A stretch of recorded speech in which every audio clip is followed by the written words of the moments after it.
On episode 7 of Revolutionary Instigators, we get into love, relationships, and care. Welcome to the episode.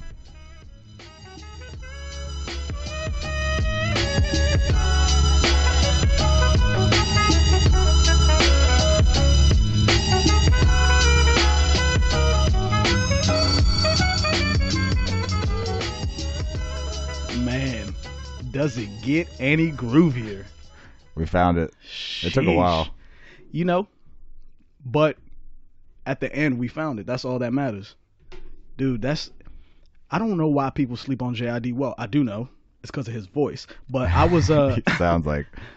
I don't know what he sounds like. It doesn't bother me at all, but it bothers some close to me. Yeah. And I don't know. Like downstairs. It kind of sounds like Lil Wayne, I guess, a little bit. But I got over his voice pretty quickly. Yeah. But Lil Wayne's was high pitched but slightly raspy enough to where it was kind of perfect, whereas JID's is just the high pitched type of thing. And I think that's what there's no like real raspiness to his shit like Wayne's did. But Wayne's was like that because he was smoking a lot of weed and drinking a lot of syrup. So yeah, I think your voice and your throat have to get there's an effect on them from that cough syrup. Yeah, I've never myself. Yeah. Slurped. I said slurped. Sipped on any lean, but I'm sure I've done a combination of things that get you to that point. But how could you do that every day? I'm weak as shit. Because I said slurp. Yeah. My bad. I don't think I'll slurp either, bro. Should we start over? We might have to, bro. If they take anything from these motherfucking podcasts. Damn, this is going down in history. Spreaker owns this now. I said slurp. On so the Valentine's Day special. That's a trip. Welcome. But nah, I mean, it's just like, I know them older dudes that smoke cigarettes, their voice sounds so cool because it's got that like raspy, like, hey boy, what you doing? Yeah. And it's like, it sounds so cool, but in order to get that, you gotta sacrifice your lungs. Yeah, it's age too. That voice box. True. Maybe people that talk more than others end up with a raspy voice later in life. Bruh, I ain't gonna have no voice if that's the case. Same here. I talk like both of us. So I went to training this last week when I like I told you, and this dude, I asked him a question and he said, I practice weight. And I was like, what's weight? He said, why am I talking? Like WAIT, why? And he's like, every time I'm about to speak or I think like I should speak, I ask myself why. That's some mindfulness right there, bruh. When he said I've never heard of that. I was like, man, that's weight. That's weight. Why am I talking? I was like, I wish you hadn't told me that. Now I feel like I'm an idiot. Whatever that goes into.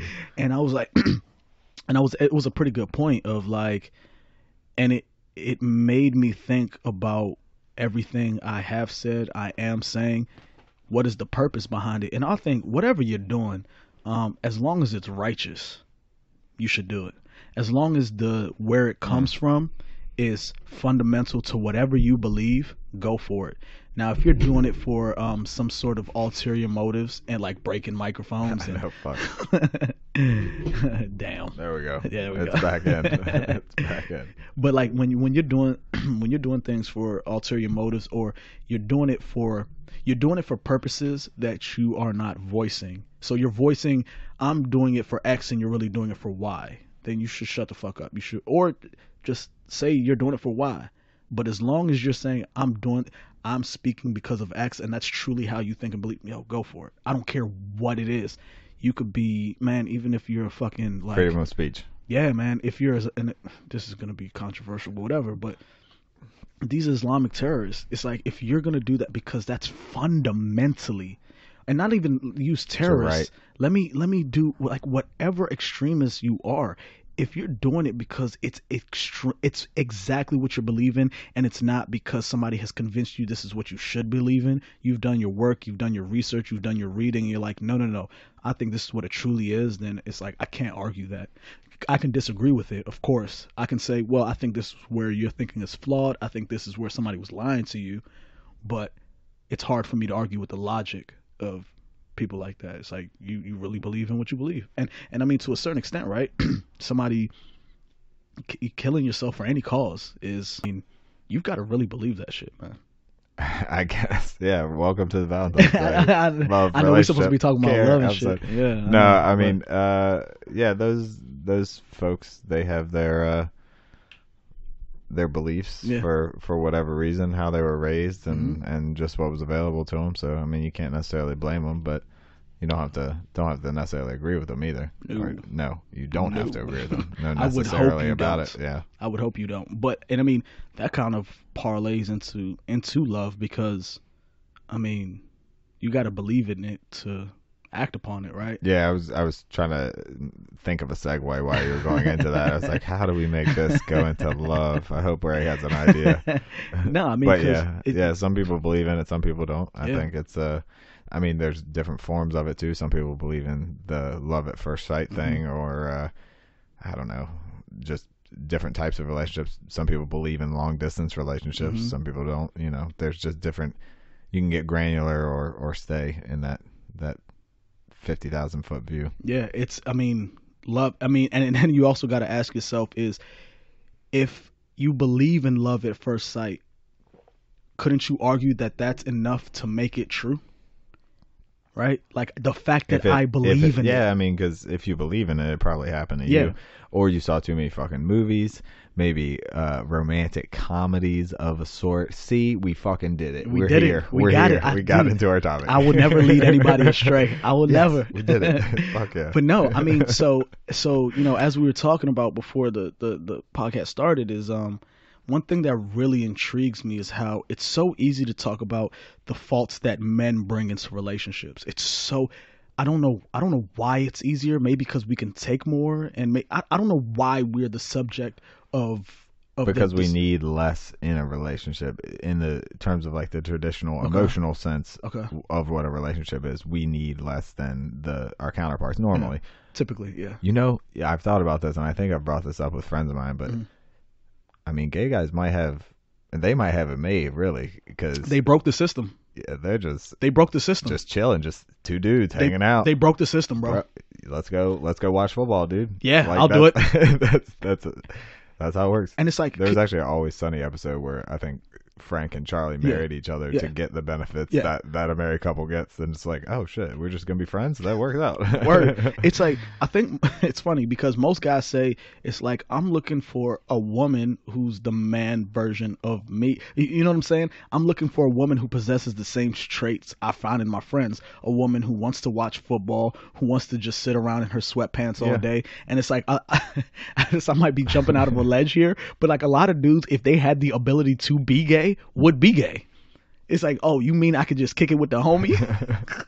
It's just, but it's like, unfortunately, we're just not wired that way. Well, because the physical need doesn't come from that end. I mean, we're wired to be attracted to females. Exactly. But I mean, everyone's wired differently. We've talked about certain different wirings recently on this program. We have. But you know, we're more so getting into the relationships we know of today. We may mention gay or trans type relationships, but I'm not an expert on those. I've never been in one, so I'm not a relationship expert there. I'm no relationship expert now. Yeah. In the one I'm in. Hopefully Lydia doesn't have her ear pressed against the door right now.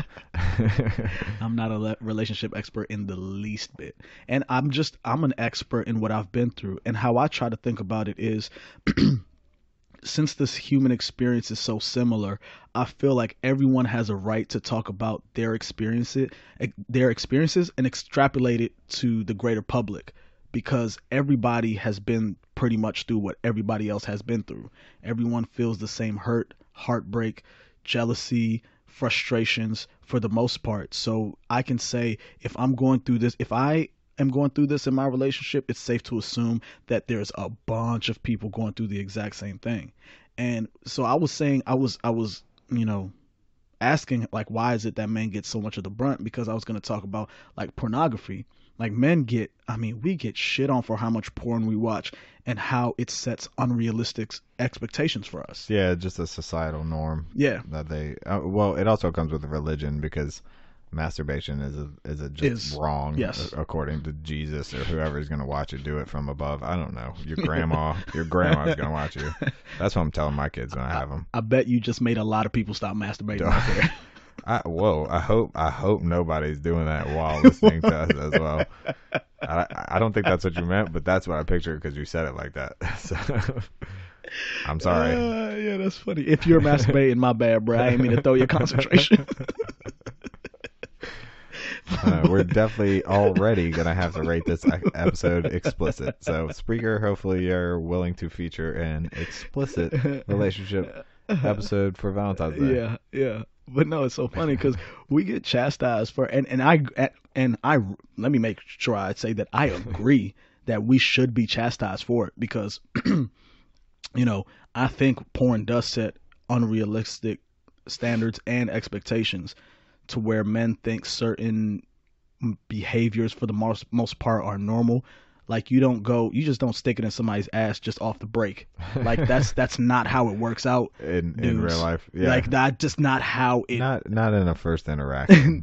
And it takes time. And even so, if you and your partner are used to it, it's not something you just do instantly. So that's just one example of like the shit that they do in porn is not an example of how it's done for like 99% of human beings throughout the entire world. And so I completely agree that porn does skew men's view on sex, and especially the fact that our institutions are so scared to talk explicitly about sex in an educational way. So a lot of where men end up getting their information about what sex is supposed to be like ends up being from pornography, which is just, I definitely understand. It's detrimental. Especially a newer generation of kids, you would think, with everything they're learning being online or on their phone or I mean, how easily I'm sure they can access whatever type of images or videos they want from their phone. In a second. I mean, most of the dating apps, all of that's digital online. It's not actual interaction with people. You're getting catfished.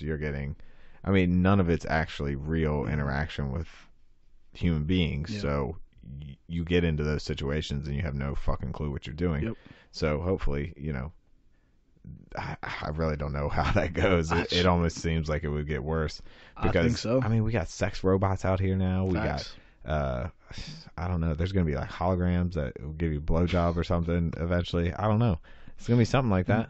I agree. They got VR porn now. Yeah. I mean, it can't get much more realistic than that. What's the next step? They're really they're just catering to, every technological thing we have, we want more and more of. Yeah. Every computer, phone, microphone, whatever, we want a better version of constantly. So what's next is only what our brains can think of. Yeah. Which, fuck, if movies are any indication, we have a long way to go. Because there's half the shit I've seen in movies we haven't created yet. Yep. We're hoverboards. Yep. I know I've mentioned that on this before. Yeah. We're hoverboards. Yeah. We got sex robots, no hoverboards.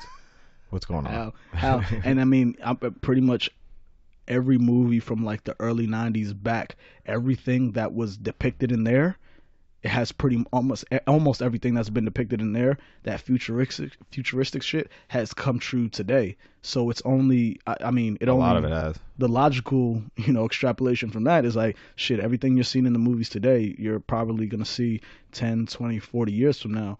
And I mean, you're right, dude, that social interaction is so important. And if you're a man and a woman interacting together at a bar, as a woman, there are so many cues that you can take away from that interaction that can help you assess the situation. Will it be always perfect that you'll be able to weed out the lunatics and the psychopaths? No, but I feel especially when you're at a bar and drunk. Yeah, no, I mean, the drunkenness just skews it. But for the most part, you're able to pick up like in person. You can pick up certain cues that you can't pick up over these apps. And then you end up going on all these dates and having all these experiences with really weird fucking guys. And then you think that most guys are like that. But it's like, that's not true. We're like, most guys are like regular human beings. But then you can also get into the fact that a man using an app is not the same as a woman using an app. Because as a woman, you're getting solicited with dick fucking 100 times a day without an app. Like, why Yeah. would you be on there? You don't. For most Specifically beautiful when women, you don't want it. Yeah. yeah, for most beautiful women, it's not a necessity. I don't care how busy you are. Just stand outside in the middle of the street for 5 minutes and say I'm looking for Yes, dick, you will and get harassed. you'll get harassed, right? So just take a little time out, go to the bar, and watch how many guys approach you. But for a dude, it's like it's like a hunter. You're gonna use whatever tools are given to you, and Yeah. men are the ones who hunt. I'm not saying women are prey, but I mean, using that analogy, technically they are. That's our goal. So if you're a hunter, you're the Yeah, prey. normally we take that role in terms of the chasing Yeah. of, well, in very bad ways, as we've seen Also. recently with Also. the documentary we've both been watching, or kind of documentary. I mean, it's pretty much a documentary. No, not pretty much. It is. I mean, we can get into that later if we want to continue on the Okay. topic. Okay. We're All on. right. So Yeah. let me get into, man. I'm a tangent driven individual, but let me stick on my topic of what I was trying to say. So there's the correlation that men use too much porn. Not correlation, but people understand that men Your use, correlation. well, my correlation, yes. So men use too much porn, and it fucks up their sexual lives because unrealistic expectations. Yeah, of sex. their standards are not normal standards. They're raised to this level that are produced with a camera and lights and makeup and fake tits and whatever. Exactly. But here's the flip side that I so far haven't heard many people talk about is that love movies do the same thing to women emotionally.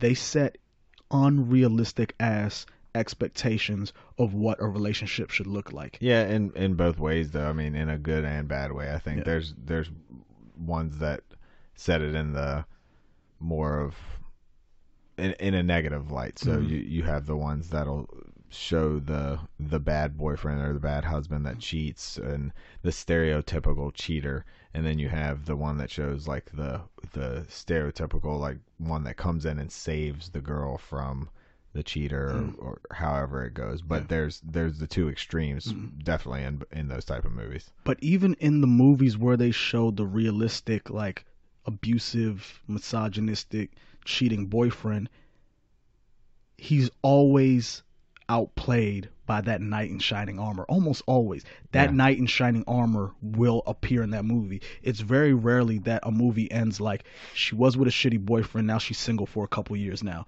And then when she meets and then when she Which meets is real life. which is more real so. life, right? And then when she meets a decent guy, he's not perfect. He still does dumb shit, but he's better than most for certain. There And you he's go. not cheating. He's not abusing her. I mean, that's So- all you can hope for in a relationship Yeah. on either side. I Yeah. think no matter who you are, Exactly. is better than most. That's Yeah. what you're looking for, and Yeah.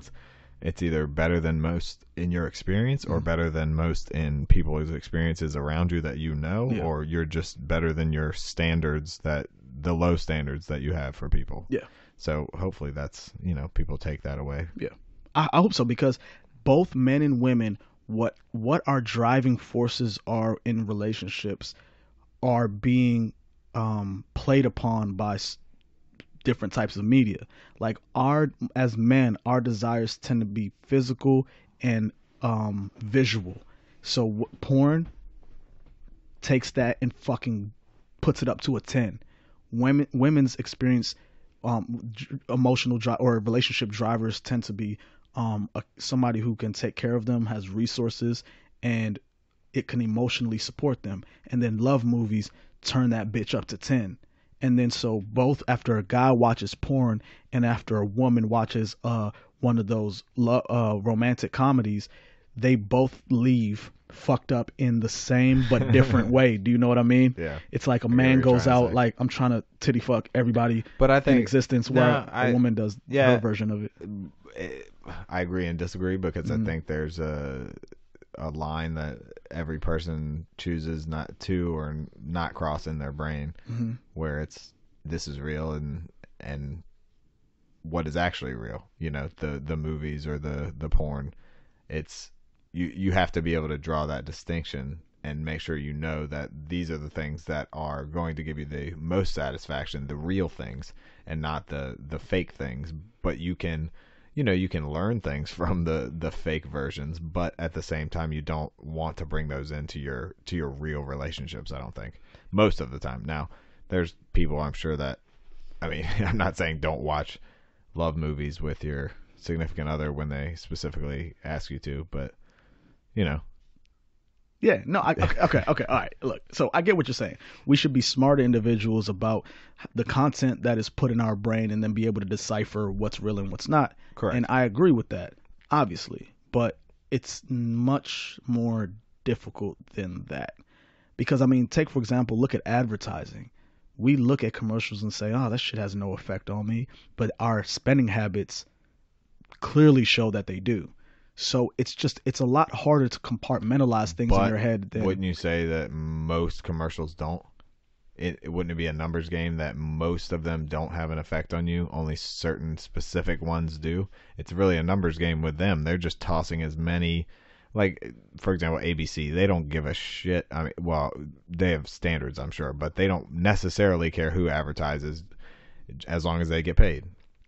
So they put every ad possible out there, and you see all these different ones. Most of them are not going to affect you. Maybe one will, but as you know, as a semi-intelligent human, we have to be able to tell the difference between what's beneficial and what's not, what's tricking you, what's not, what's sales and what's not. I guess as a salesperson, I can tell a little better. I just appreciate it when it's good. Yeah. Yeah, no, I appreciate good sales. And yeah, you're right that, it is a numbers game at certain points. So I mean, the Super Bowl is tomorrow, man. We're about to see the fucking day of advertising. Oh, right. That's true. I mean, how many things you going to buy based on what they're, or well, I guess it's not that. It's how many things do you want. That's what they're driving. It's not necessarily sales, it's want of that product, because want will drive sales for people that can afford it, and the other people will work towards that, and then just the kind of word of mouth of those products will get around. Yeah, I see what you're saying, and it's a very good argument that we filter, or we at least would like to think we filter out most of what we get bombarded with. But I mean, I'd have to just do a little bit more research to see if that's true. I'm leaning towards I do believe you, but then my mind is thinking about, okay, how many advertisers have access to us? It's not 100, it's probably like a solid like 20. And out of that 20, how many are actually getting to us? A good majority of them are. So it's like, I do get what you're saying, but I just think that we're more susceptible to these things than I think we'd like to believe. And these tactics wouldn't be used if they weren't tricky. Right. These tactics wouldn't be used if they weren't so successful. Yeah, they definitely work. Right. I mean, especially you watch a specific channel, then you watch a channel with your girl, and it's like, whoa, what the fuck is this a commercial for? Yeah. What is this? Yeah. What is this product? I've never seen this. What medicine is this with what side effects that I can't bear to hear? And that's my thing. It's like I would. They're very specific to the audience. They're very smart with how they position it to us to get it to the deepest part of our brains that we don't know it's in, and then one day we're at a store and we're like, I know that jingle. Right. I want that toilet paper because I know that jingle. Yeah.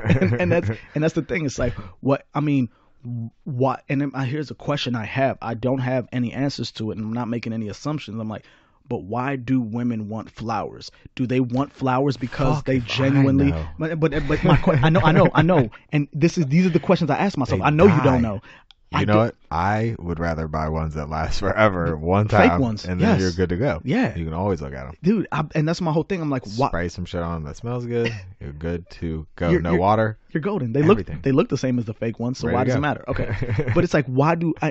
And I'm sure a lot of women will argue that the commercials and stuff have nothing to do with it. But I'm like, why do women want flowers? Is it because they've been seeing the movies where they've convinced that like that's means something that they want flowers?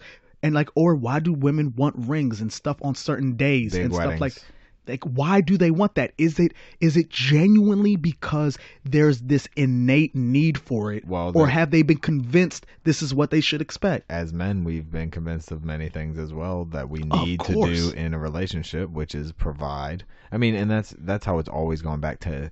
I mean, times when we were evolving from monkeys, I'm sure, but it's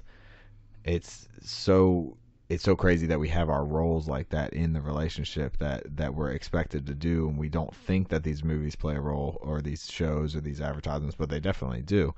I mean, you have to get a car, you have to have a great job, you have to do all this different stuff, Because I know, so if, because I can sit here and say clearly that these, I'm not trying to say women, you're fucking idiots and you're getting played, because it has the same effect on me. When I see something in a movie that a man uses this tactic to successfully get a woman, I'm like, oh shit, can that work for me? I've done the same thing. Like, oh, does that shit really work? Yep. You know what I'm saying? Yeah. And it's the kind of like they're dictating Yeah, the use love that line. game. Oh, you know what line I love? Which one?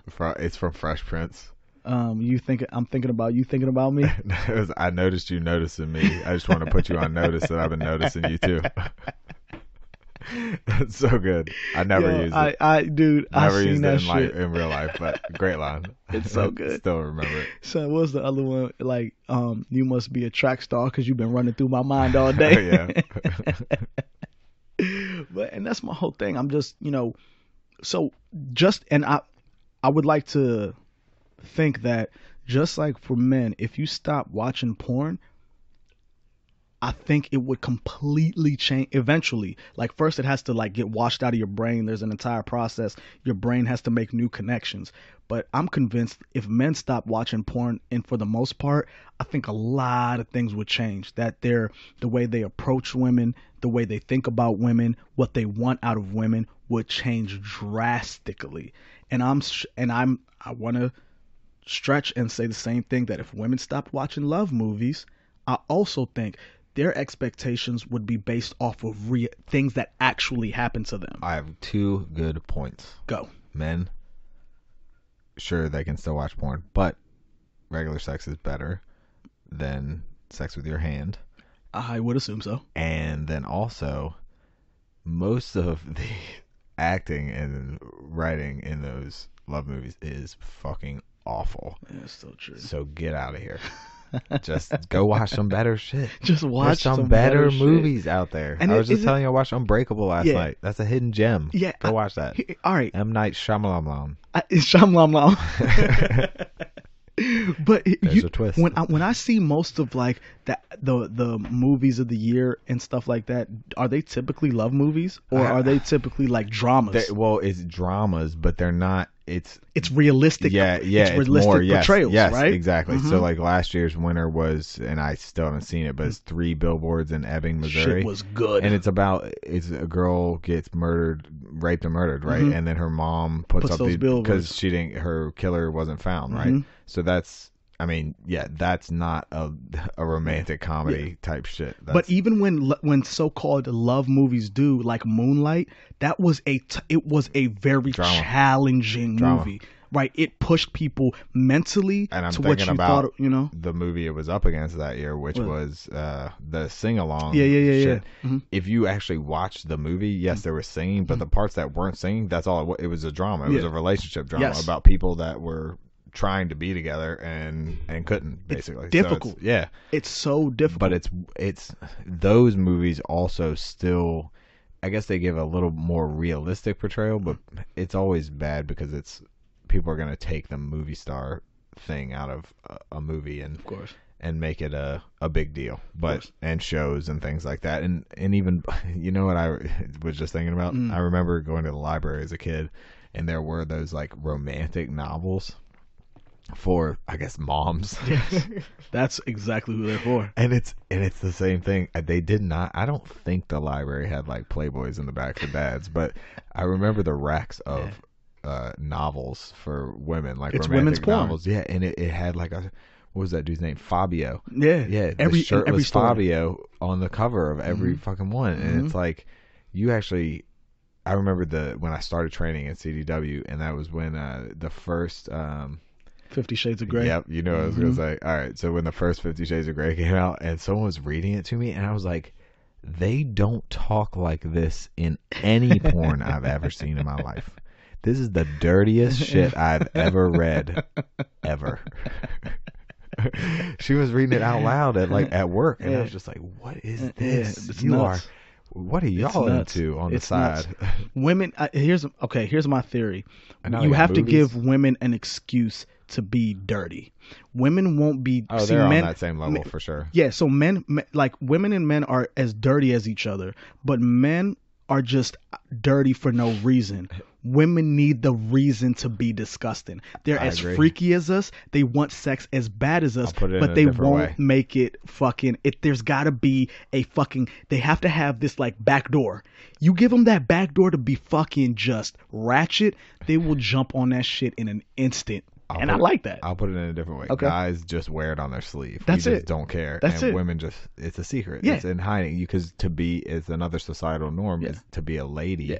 is to keep it in, to be, Yeah. proper and all that. I don't know why the fuck that's still around, but it's, it's something people still believe in and want to abide by for some reason. But it might also be evolutionarily created, right? Because if a woman acts on and expresses her sexuality that often, because her access to sex is so easy, it would just create a whore. That's what a whore is. A whore is a one or a slut, which, by the way, I am pro hoes and sluts. I'm not trying to degrade them in any way, but women who Take that word back. Not you. I'm saying they're going to take it back and own it. Of course. And own it. But the people. What's her name? Amber Rose does a slut walk every year. Yeah, so walk that slut. Oh my god, damn, she's so fine. Okay, I had a moment, but she's so bad. But there's a picture of her recently on Instagram, I believe. Please, I am pro slut. I am pro hoe. Amber Rose, do you boo boo? And if you want to do me, do that too. Just saying. But no, like what I'm trying to say is like women we consider hoes and sluts and stuff, and who are loose. It's because like your access is easy. So if you parade it around, there'll be so many people who are willing to take that offer. Whereas a man, it's not. I can be free sexually because it takes more work to get you. Well, yeah, and we've talked about those groups of men that aren't necessarily that free sexually. The incels, they're more. Yeah. It's almost like they lock themselves in like a sexually repressive cage. Yeah. And throw away the key and say it's other people's fault. It's a mental thing because I've seen some of those dudes. They're not what you would typically consider an ugly human being. No, and it's either unrealistic. It's probably a combination, but it's unrealistic expectations. Maybe not having a father figure of any kind in your life, abusive mothers. Not even a father figure, but just not any type of male role model that you're close with, that you can kind of learn any type of thing about being a man. So important, man. Yeah, I mean, it's got to be at a certain point. You have to learn things about being a man from a man. It's I mean, women can teach you all they want, and all the mothers out there are very strong for raising sons on their own. But they can't necessarily teach a male child everything he needs to know. Look, man, I have a lot of friends in my life, and my dad didn't leave until I was like 25, right? So I was I wasn't a grown man, and I definitely still need him. There's certain things I'm like, I'm 29, I don't know certain shit, but I had him through the key moments in my life. And most of the people who still have their dads in their life or had them through the key moments in their life, they're just more grounded individuals. The men who I know who are extremely emotional, who act erratically, who are so quick to fight, pull a trigger and do that, they all don't have their dads in their lives. And it's so important to be able to balance a man out, to have his dad in his life. Because if you look... Well, and it gets into... Actually, sorry, I didn't mean to interrupt. No, I was just going to say, being raised by women just act differently. And the same things that will work for a woman in her interaction with another human being are not the same rules that apply for a man in social interactions. So if you are raised by a woman, you're acting as a woman, but being a man. And that's not...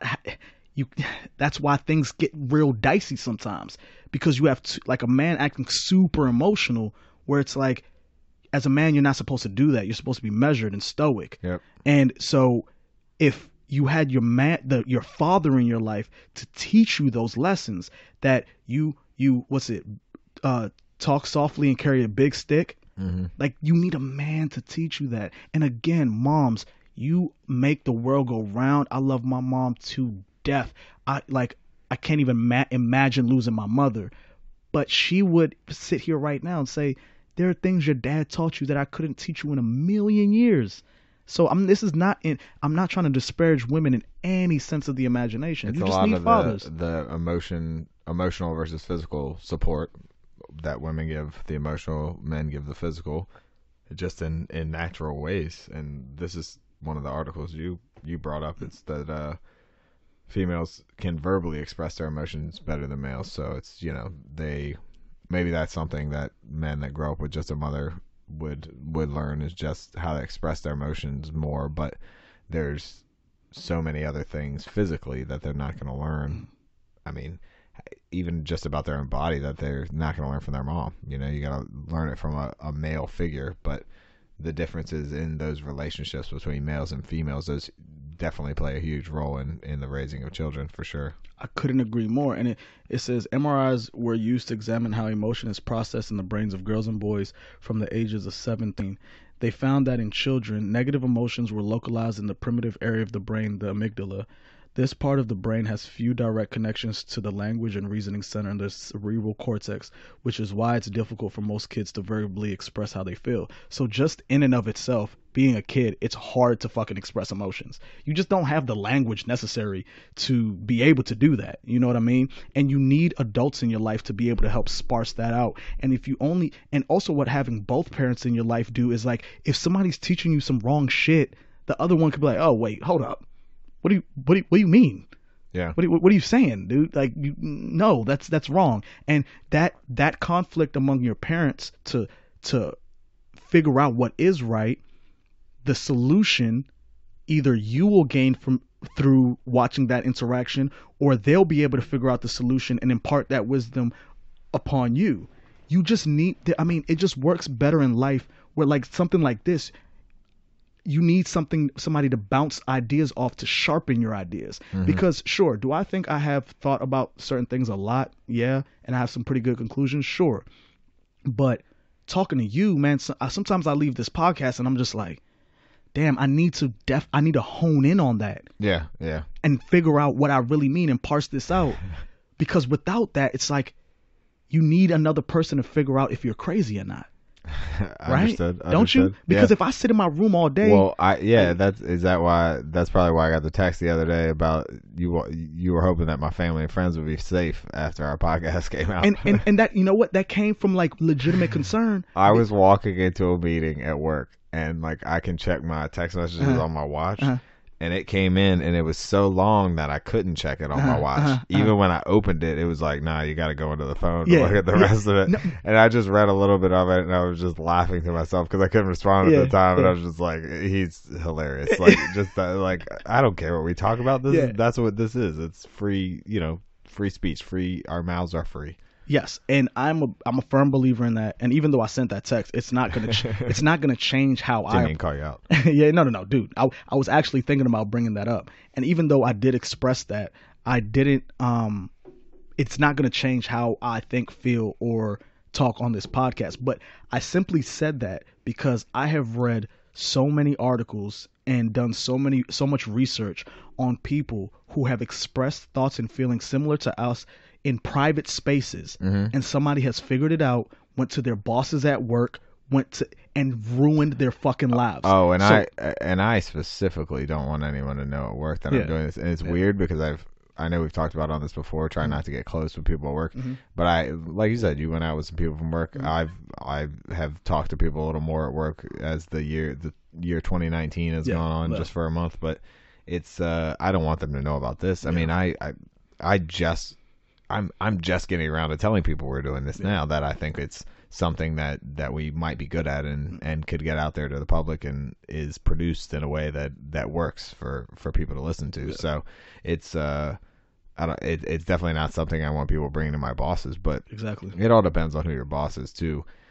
I was speaking with, and this has nothing to do with relationships, but I was speaking with a guy that works for a different company than mine the other day. It was one of our partner companies, and they're a newer company, started in Silicon Valley. They're very, very liberal. And I happened to see a job opening for them on LinkedIn. So I looked at it, and they were saying we're a very inclusive culture, very diverse, we're LGBTQ friendly, and all that stuff. And I'm like, no. And it's a very good company, very up and coming. But this very older gentleman is the guy I was out with having a beer, and he was like, we had our sales kickoff, and they made me wear a rainbow pen and all this stuff, and he was just like, this, it's a lot of stuff that's taking away from, I guess, what he deems is just the necessities for doing business.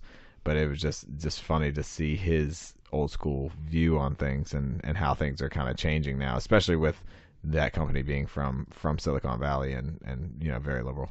Dude, those when I say nope to inclusion, diversity, I'm not saying no to that. I want those things, but when I hear those buzzwords, it automatically makes me understand that this company stands for the opposite of that. Yeah. It means that if you think any differently from how they think, they will isolate you and ostracize you. Damn, we never brought that up, did we? And what? Ooh, on the podcast. I'm gonna bring it up later. No, keep talking. I'm gonna bring it up right now. All right, cool. No, I mean, and I'm not anti-diversity. I'm not anti-LGBTQ. I'm not anti anything. What I am anti is, first of all, you pushing it on me and trying to tell me because I express thoughts and concerns that you know what I believe and that it's against what you're saying. And second of all, it's like, why is it that it's so hard for conservatives or people who feel differently from these progressive social agendas, when they feel differently, immediately there's backlash, they're fired. Man, people are being fired for asking fucking questions. We got into that. And I'm when I hear those words, I'm like, that's a place I could never work in. Because if I'm like, I have a gay friend that I joke with, she's a lesbian, I joke with her all the time. And I make gay jokes. She doesn't bat a fucking eye. But if I did that within the confines of a company, all of a sudden it's like, there goes my career, man. And that's not fair. You know how we mentioned Louis C.K. on this podcast before? We did. He did those jokes that people didn't like about the Parkland shooting victims. Yep. Mm-hmm. Oof. Yeah. One of the dads did a stand-up routine at an open mic responding to him. Yeah, it's not good. Did he lean into him? I mean, he tried, but it's not great. It's just sad, is what it is. And it's like, yeah, we get it, man. Yes, I know what happened to your kid is bad. It's terrible. He was making a joke, just in general, about the mindset of kids. He wasn't talking about your kid. He was talking about the other kids that were alive, making these certain pushes for X, Y, and Z. He wasn't talking about your kid. Like, messed up. And mind you, as we were, we're trying to be. Talk about relationships and love and all that different stuff, and all this. I mean, relationships of all kind go into, of course, our everyday life. And as we talked about, just this liberal company, this is the thing I was talking about. We never brought up on here, I don't believe. Okay. We talked about it, but never brought it up. Was the paradox of tolerance? Yes. And I gotta find that place, but it's gonna be hard to read that whole definition. No, it might be worth it though. No, there's a specific part. Well, this is called the paradox of tolerance. It's less well known as the paradox of tolerance. Unlimited tolerance must lead to the disappearance of tolerance. If we extend unlimited tolerance even to those who are intolerant, if we are not prepared to defend a tolerant society against the onslaught of the intolerant, then the tolerant will be destroyed and tolerant with them. In this formulation, I do not imply, for instance, that we should always suppress the utterance of intolerant philosophies. As long as we counter them by rational argument and keep them in check by public opinion, suppression would certainly be unwise. That is so deep. That is so fucking deep, man. And it's like, okay, no, this is the part I wanted to get to. Okay. I read all that. Sorry. 1971, philosopher John Rawls concludes in A Theory of Justice that a just society must tolerate the intolerant. For otherwise, the society would then itself be intolerant and thus unjust. That's so crazy. Yeah, it is. I mean, and that goes into, anything we've talked about previously on the podcast and today as well with relationships, just tolerance of all relationships that people are trying to have, at least on the legal side of things, not with animals or children or any of that type of stuff. Of course. But, within the confines of what's a relationship, there's too many people that kind of basically our bodies and what we do with them should be our own, and there's too many people that care what other people are doing with their bodies and with others, and that should be the furthest from our mind. We should be happy for those people to find someone, and very tolerant of that. And when we become that intolerance, we don't really deserve tolerance. And on That's kind of what it's saying. But I can flip that around and say, on the progressive agenda, if you are intolerant of the conservatives, you are now creating an intolerant society. Do you know Correct. what I mean? You are them. You are them. Yeah, you are becoming your enemy. You have to let all ideas be freely expressed in a certain I wanted to ask, situation. did you hear the Joe Rogan podcast with the person named Barry some shit? Barry Weiss. Yeah. She's awesome. I love her. She's awesome. I'm sorry I said some shit for your last name if you hear this, but I thought it was going to be a man, obviously, the name Barry. Yeah. I didn't see the I at the end at first. Yeah. She was very intelligent. She's only like 34. She's just a little older than us. So yeah, but I'd marry her. Facts, Barry Weiss. If you hear this, very intelligent. Barry Weiss. What I had not heard before, and maybe I'm just very ignorant to political talk and different vocabulary words, but center left and center right, that type of thing, and it's like, okay, that helps a little better describe what I would kind of consider myself as. I'd probably be more center right, or no, whoa, let me back up. Yeah. Center left. Yeah, I was gonna say you're center left. I'm center right. I wouldn't say you're center right either. You don't think so? But I would have to. Also, I don't know. Okay, for left and right, they gotta define what are the beliefs like to be on one side or the other. There should be a standardized test to tell you where you are. Specifically on, it's like there's 10 very important issues, we'll say, and wherever you stand on those, it'll tell you if you're far right, you're far left, you're left, you're right, you're center right, you're center left, or you're center completely, which I don't know how that works, but this test would be amazing. I think here's how I would try to define what left and here's how I parse out left and right in my mind and see if this works as a definition for you. If you're leaning towards the left, you believe more in society than you do the individual, along with believing that progress should happen a tad bit faster. If you're on the right, you believe the individual is more important than the society and that progress should happen at a slower clip. I think, to me, when I think about left and right, like, I think that's how fun. Can't agree. Okay, so where would you disagree? Just with the right side, I can't agree that they're about individuals, because when you're a conservative, you're constantly talking about family values and the groups that were well established before. It's just like no new friends. That's what conservatives are. No new friends. We don't want nobody new in here. We were good in the 1830s, and y'all came in and fucked it up with the Civil War. Yeah, that's what they're thinking. Yeah, but I still think it's they're I get smaller it, group because and they're more than welcome to their opinion. But what they're thinking is that the old way worked better. That's what it is. Yes, they're more resistant to change. Yeah, and I get it. The left is they want change to happen. There's faster. no one out here that can say change is not scary. Change is a bitch, but it's also the best thing that's ever happened to anyone. That's you can't grow without any type of change, negative or positive. There's got to be something out there in the eternal universe, which we just learned about. Yeah, right. Oh man, ooh, let's not even go down that rabbit hole. Back to relationships, love, and all that other shit. Yeah, it's tough, man, because our minds they work pretty similarly, so it's very difficult to stay on one, because like we talked about earlier, we are tangent driven individuals. When you give me an idea, it almost hurts my head to stay on that idea, especially if my mind latches onto something else. I feel like I just keep building to something new. I think I've said it before. That's why we do this. Yeah. It's not. I can't fucking. It's like a 2-hour therapy session every fucking week. For us, for the listeners, for whoever it is, yo. But now, all right. Tell us your problems. Now back. See, that's why we should have a radio show. Then we got people calling with their problems. What was that? Bruh. What was that lady that used to do it late night? There was some lady on late night. Miss Cleo? It might have been Miss Cleo. I forget. Dr. Laura. That's who it was. Oh shit! Yeah, late night jazz radio or something. She was like, "Call in with your problems." Yeah. Oh, that's so sad. I'm gonna play this nice slow song for that one. Dude, if I could just bitch people out about their problems, I'd love it. But no, like, all right, so talking about love. So let me tell you about what happened. I went to training for my job, and we got into, oh, that's a really good one. Okay, nah, all right, see, almost went off on a tangent.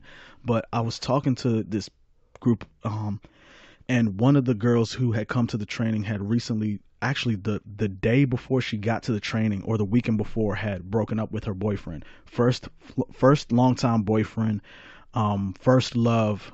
So was obviously distraught and had some really tough, strong feelings about love, what it means, and so on and so forth. And so I think she was like 22 or 23. I'm 29. I'm not much older, but got a little bit more experience when it comes to relationships and stuff. And I was just like, first I started off with, I don't believe in love. And she just lost it. She's like, what do you mean, blah, blah, blah. And I was like, wait. It's not that I don't believe in love. I don't believe in love as a separate concept, a separate entity. What love is to me is a compilation of things that people have a hard time expressing individually, so they just throw one big word on it called love.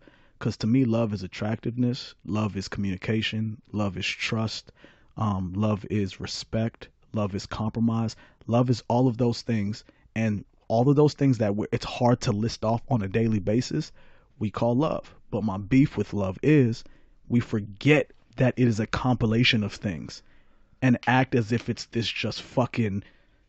this outside entity from us when it requires a lot of work.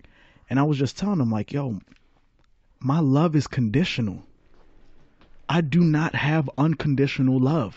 I know you were saying that before the podcast, and you were hoping we didn't agree on something. I don't agree, so yes. Keep going. Go ahead. I do not believe in the exceptions I make. I will grant you, right. The exceptions I make come to family. Okay, that's where my exceptions. That's kind of where I was going with it. I was wondering. I was like, damn. I mean, because you got to go back to, like, if your mom, your dad, even getting into wife. Actually, no. Cut that out. Sorry, not wife, because wife is family, but it's not blood related, so it doesn't apply to that. And it's weird, as humans, we have this thing for blood relations. Mm-hmm. It's like family over everything. Mm-hmm. There's times where people have helped family members that have done the most gruesome, ruthless shit. Yep. And family members have helped each other, and that is that unconditional love. And I was gonna say, my caveat for family might not even apply, because I don't think you should unconditionally love your family either. Here's why. What if your uncle raped you or your father raped you? Okay. What if your I knew you were going extreme. No. I'm just because it's realistic. Because and it's not saying unconditional love for all family. I would exclude everyone that's not immediate. I would say it's only father, mother, sister, brother, that type of thing. Right. But yes, obviously there's extenuating circumstances within that, for sure. I think even the ones like your mom and dad, I think people see unconditional love, but it is okay. Well, question for you, sorry. Yeah, for sure. I say all of my love, even to my mom, my brother, it is all conditional, because if my mom starts doing some wild shit and going on a killing spree and tries to murder me, if my brother tries to murder me, if my uncle, or like, all of my love is conditional on the fact that it should be and must be returned. I expect trust. I expect respect. All of my love is conditional. I do not give unconditional love. I hold myself and others to extremely high expectations, and doing so makes me happier. Okay, but I got something for you. Yes. So, extreme examples. Your mom is not nice to you at all, and you say you might not. No, you do. You have love for her, but she disagrees with you on some very fundamental aspects of your life. Say, I'm not going to get into specifics, but sure. Say she's in a life-threatening situation. You're going to know right then that you're going to help her. That's unconditional right there. But you may not agree to the point that you're emotionally connected like that, but you would physically help her out of harm if she was in the way. So there's almost a difference to it. There's an emotional side to your unconditional love, and then there's that physical side to that, where you would protect someone still, but you might not, quote unquote, really fuck with them anymore. Like there's family members that I, belief wise, we do not see eye to eye. You could have a conversation, you're not gonna get along whatsoever. You're not gonna have unconditional love for that person necessarily, but on that emotional side, you're not. On the physical side, if that person were in a hostage situation, you would feel for them. You would want them out of that. But wouldn't you do that for a lot of strangers and as well? Like if a stranger was in a situation where they were being held with a gun to their head and you could do something about it, wouldn't you? If you knew right there in that moment, I can do something about this complete stranger, you would. And that doesn't require unconditional love. Yeah, but taking a bullet for him probably does. Well, I don't think so. A lot of people do take bullets and die for people that they don't even know. Yeah, but I think you would too. Knowing the person you are, I think. Yeah, okay. So you're saying you don't have to have unconditional love to do that? No, and here's my thing is that if you're going to, what love requires and takes, going above and beyond, sacrificing all of that, you should do that for people where it's returned, and you will be happier for it. And I'm not saying that you can't be a kind individual to random people, but when it comes to loving somebody, mine is conditional. I do not love anybody who is an asshole to me, who treats me with disrespect. Yes, but that's unconditional love. That is unconditional love. What? Because those people don't treat you badly. So you do have unconditional love for them because there are no conditions that keep you from loving them. Yeah. As soon as they start disrespecting me, as soon as they stop loving me back, that's not going to stop that. Not lifelong relationships. Not a simple act of disrespect is not going to end a lifelong relationship. Of course, but it's contingent on if somebody cheats on you, yes. If somebody breaks your heart, all of those things, it's contingent. Your love for them is contingent that they abide by a certain set of rules, and if they break a select few of those rules, you are moving on. That's how all love should be. Yeah, but that's just. I mean, some people would say that's holding things to too high of standards. What? So you're saying you just said cheating or faithfulness. So I've had multiple people I know go through the situation of their parents cheating on one another. Yeah.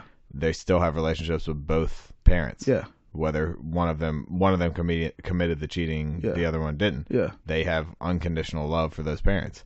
That didn't, even though that, they promised to the bond of marriage or whatever, they didn't stick to that, and their kids still have that unconditional love for them. Right, because as long as they're still good parents, the cheating, it affects them slightly, but not significant, because the cheating is done to the wife or the husband. But if you can still manage to be a good mother, a good dad, that's the condition that a child needs the parent in. They don't need them as they're not lovers, so the cheating does not affect a child the same way it cheats a spouse. See, I think unconditional love is more so there has to be a condition for you not to love someone. It's not that there needs to be all these prerequisites met for you to love them. I think it's more so there needs to be things done for you not to love them. No, I think they're prerequisites. I mean, because that's why you date. You're basically saying someone has to pay rent on your love. Yeah. That's why you date first, right? Yes, that's why you court each other. Yeah, in those type of relationships, but you're not you're not paying rent on your family relationships. I mean, yes, I am. People that you don't see for years and years and years that you still have love for. I don't even call that love. I think that's just a strong bond. That's a strong friendship. Right. But it's not love. Okay. When you love when you love somebody, or in order for me to love somebody, there must be certain things done, because again, it's a compilation of things, and in order for me to reciprocate those things, I must get them in return. I just don't give it out at no charge. I do not give my love out at no charge, because when you give something away for free like that, the other person does not appreciate it.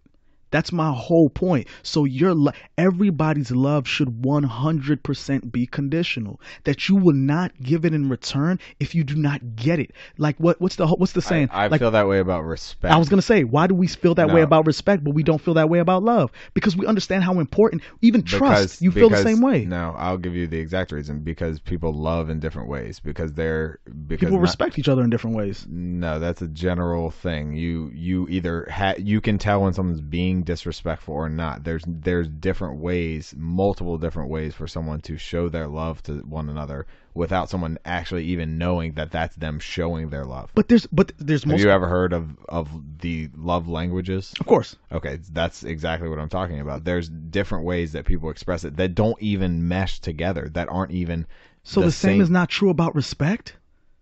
I can't show you many ways in which I respect you by sitting here and listening to you voice your opinions. That's a sign of respect. No, you can, or you can show me you respect me, and you can't. You can also show me that you don't respect me or you disrespect me. But at the same time, love is just that giving of something to someone else. We're not showing people that we don't love them.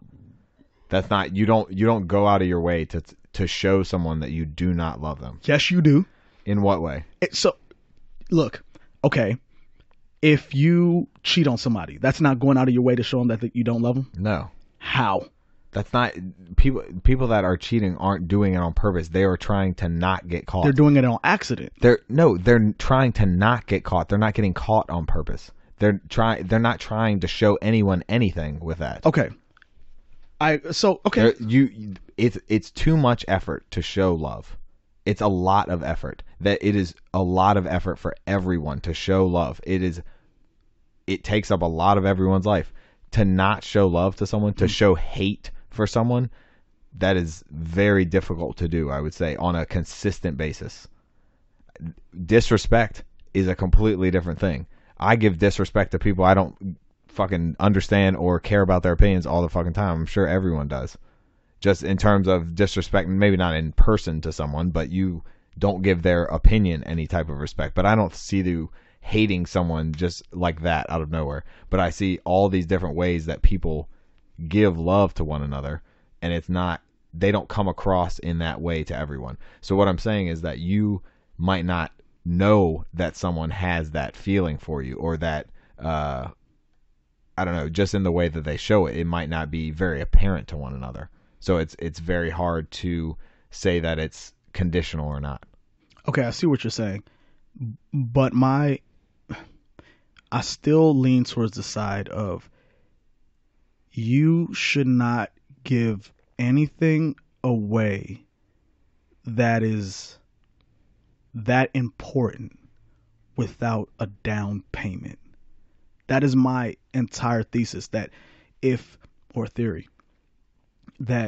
we understand in order to trust somebody, they got to earn it. In order to respect somebody, they got to earn it. In a lot of these things, it must be earned because we understand fundamentally that what we're going to give to them is extremely precious and fragile. And that if we give it to just anybody, it could be at our detriment. It can absolutely ruin us. And I think the same is true of love. You should not be able to just say, oh, no matter what this person does, I'm just going to love them, because they will take advantage of it when it's free. When you give something away for free, people will abuse it. It just all depends on who that person is. I mean, you would hope that families aren't doing that to one another most of the time, at least they ours. do. They do. I mean, and here's my thing is like, I'm pushing you to think in a way, like, think about why you love the people you love. But it's because they're giving you something to love them for. I don't view love in the same way that I view respect and trust. Like you said, those have to be earned or gained. So people don't earn your love? No, I would say that love between two people is more of a built thing. It's not on one side or another. You don't have to do something to impress me to earn that love. It's a mutual connection that builds it up, whether that's a friendship, a romantic relationship, a family relationship, or just, some type of, I don't know. But here's what I'm saying. Say your girl stopped sleeping with you, stop treating you with respect, stop doing these things. Would you still love her? Yes.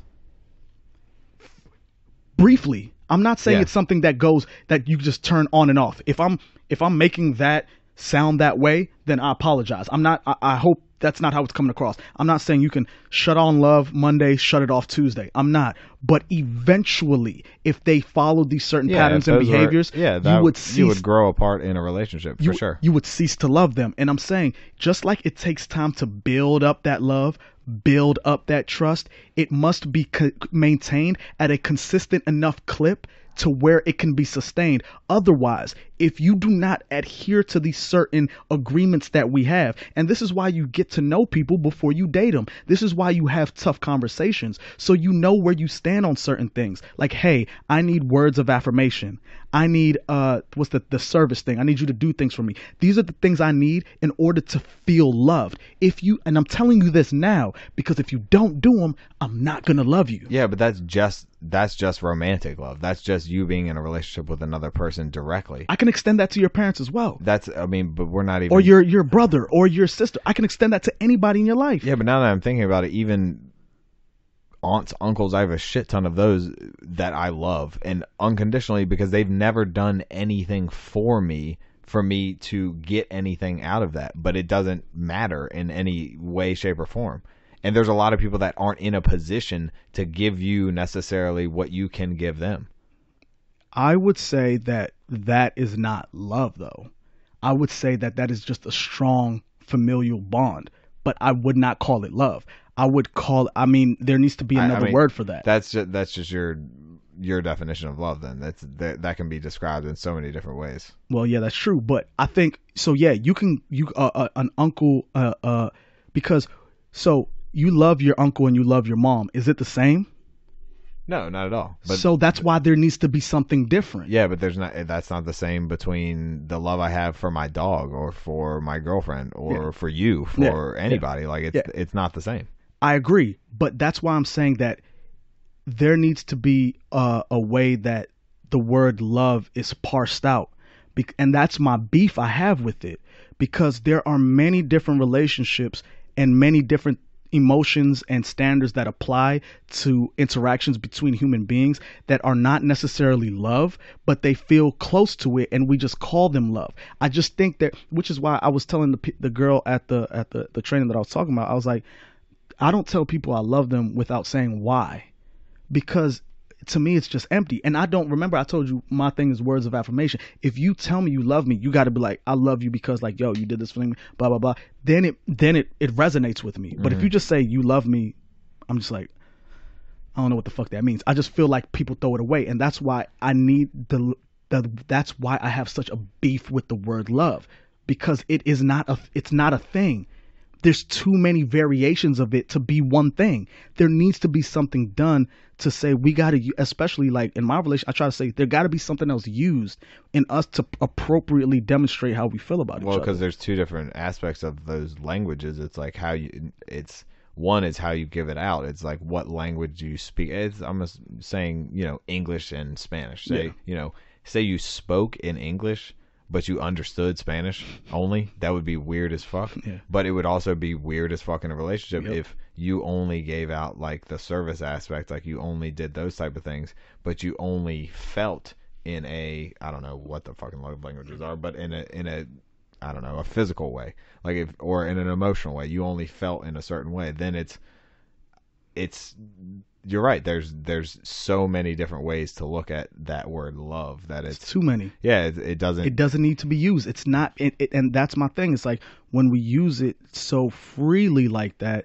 Maybe that's what it's for, though. Maybe that's what that word is for. That's a good argument. And where it's always been going is right. Maybe it's up to us, as you said, like with words of affirmation. It's up to us to define it. Yeah, to define it, or to put more meaning behind it by adding other words to it. Like, I don't know. I like to say fuck with a lot of words. I don't know. No, fuck love. Love fuck. No, that don't work either. I fuck for love. I love to fuck. There you go. That works. There you go. Dude, but you know what I'm saying? Like, but and I completely agree that is so key. That, man, you just hit on something that I think is so important. It is so important to define before you get involved with somebody. Yo, what does love mean to you? Mm-hmm. So that I know whether it's something that I'm capable of giving. Yeah. I need to know. And that's why up front, when people get that, like, I love you, mm-hmm. and we know someone, and I'm not going to mention his name just in case he listens. Mm-hmm. His name's Alex. Nobody knows him. But remember, there was a time, I think, when he was dating some girl, and she said, I love you to him. And because I think I was messing around with their friend at the time. It was at a Hooters waitress. And she said, I love you to him, and he was like, all right, it's over. It's done. I remember. And a lot, I mean, that happens to a lot of people, I think, and it it's because that word is so broad Yep. that to me or to you, it could just mean it could mean a very minuscule form. And to that person, it could just be like, I'm ready right now to marry you. Yep.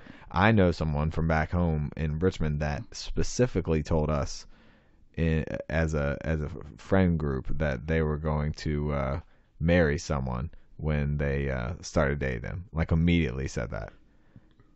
That's How? And then that was not the case after. Of course that. it wasn't. And it's just like, I don't know how you necessarily say that from the get-go. Like, you gotta, there's gotta be building on stuff, and that comes back to maybe love at first sight. It's conditional. It's conditional. In these type of relationships, at the very beginning, all of those are. They are. At the beginning, they definitely are. I mean, every relationship is conditional. I wouldn't say. I'm just saying love can be unconditional. Not that relationships aren't, because they fucking are. Yeah. And I can agree, man, because the family one is that's where you're giving me pushback, and it's hard for me to like. Well, because I've always gone through my head, like, if a family member murders someone, what am I gonna do? What am I gonna do? Right. Well, it's like, fuck. Do I have enough time to figure out if it was like in cold blood, or if it was like premeditated, or like if they did it to protect somebody, or? But they're not murdering you. Well, yeah, I know. This is what I'm saying, is that when they're not murdering me, yes. Right. It's because if somebody was doing whatever it is, if they're doing it to somebody else, you can still appreciate them. When it comes to family, I'm talking about, you can still appreciate, because it's not being done to you. But if those acts start being directed towards you, it would be very easy to start not loving them. Yes, I would say so. Well, very easy. I don't know. That's gotta be very conflicting. There I go with the words. Not easy. Not easy. So say your mom pulls a kitchen knife on you and stabs you. Yeah. And like, while you're sitting there bleeding, you're thinking like, fuck, like, she just stabbed me, but this is my mom. Like, I don't. Maybe she's got something wrong with her, like maybe something like a brain aneurysm. I don't know. Maybe she got bit by a raccoon or something, like it's rabies. I don't know. I don't know. Like, you at least, I would think your brain would try to go to something, like rationalize what's happening to you, even in that moment. Like, whoa, this can't be that person. Something's got to be going on with them right now for this to be happening. Like, love is conditional. I agree, and you're right that. And you said something true, that people also have to do things on a consistent basis to then prove to you that they don't love you.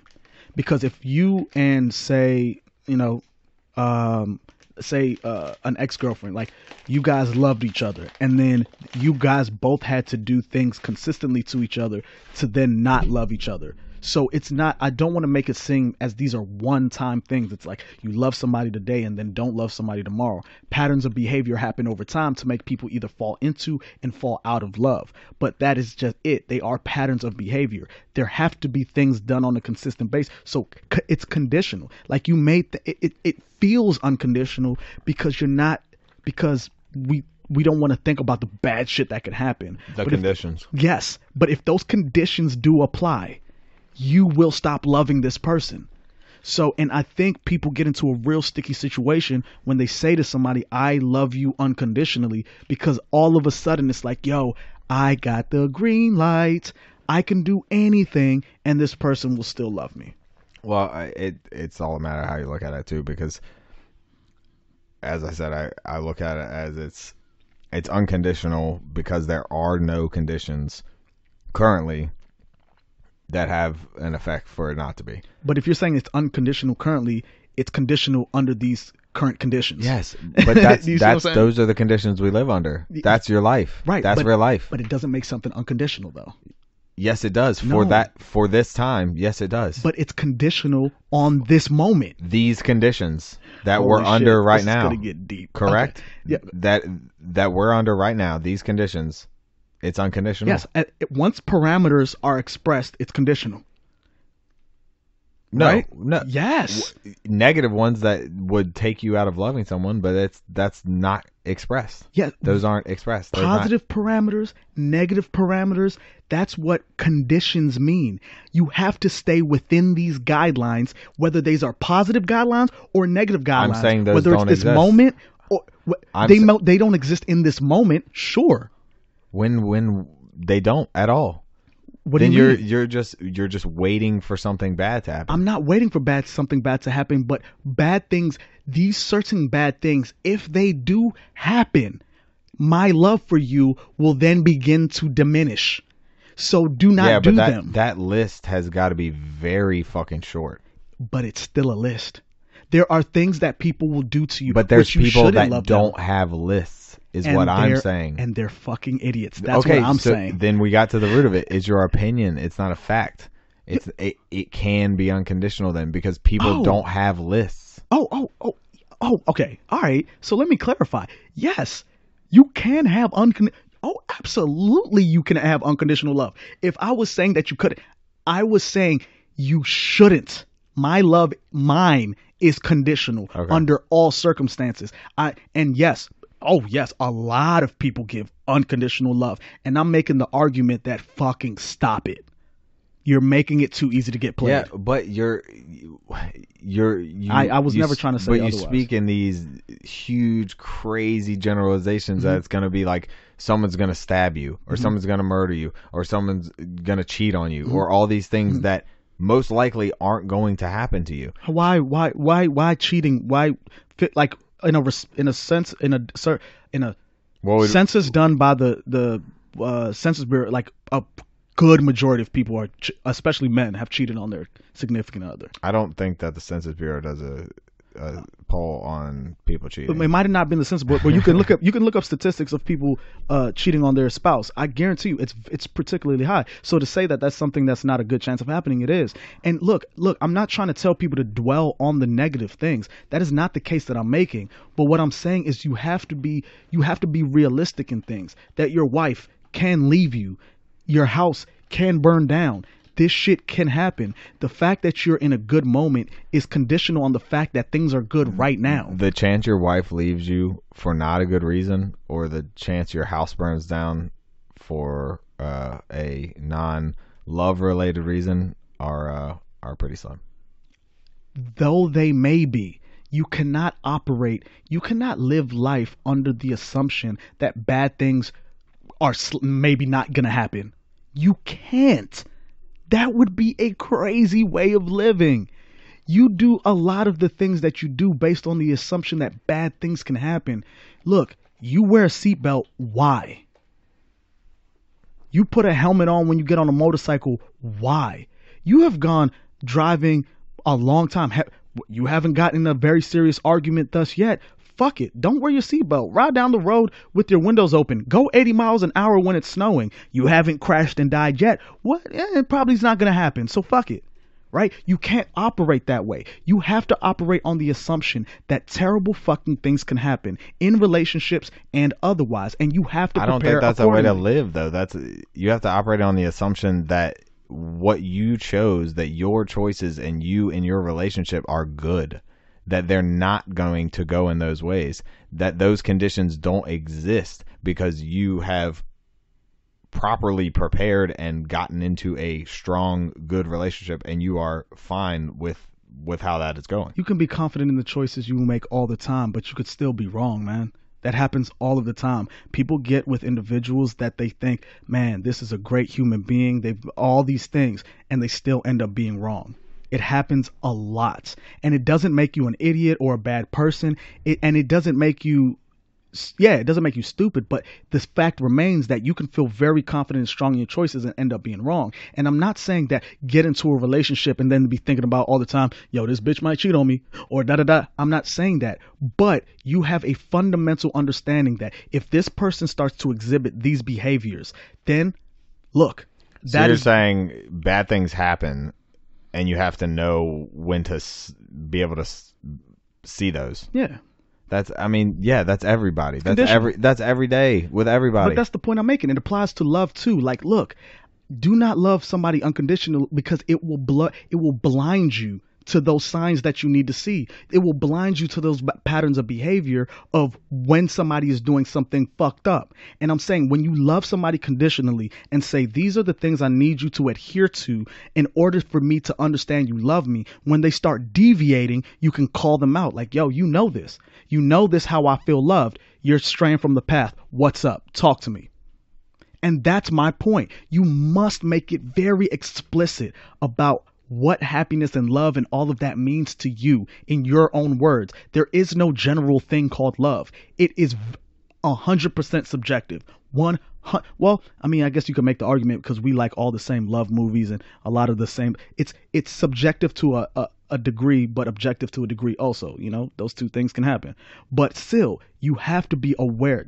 Remember I told you earlier. It's like people have to acknowledge, and I think in order to not cheat, you have to acknowledge that you can. You have to acknowledge that you're a flawed human being. There's people even after cheating though that also have that unconditional love, and they keep going right on with that person. They do, and I'm saying you shouldn't.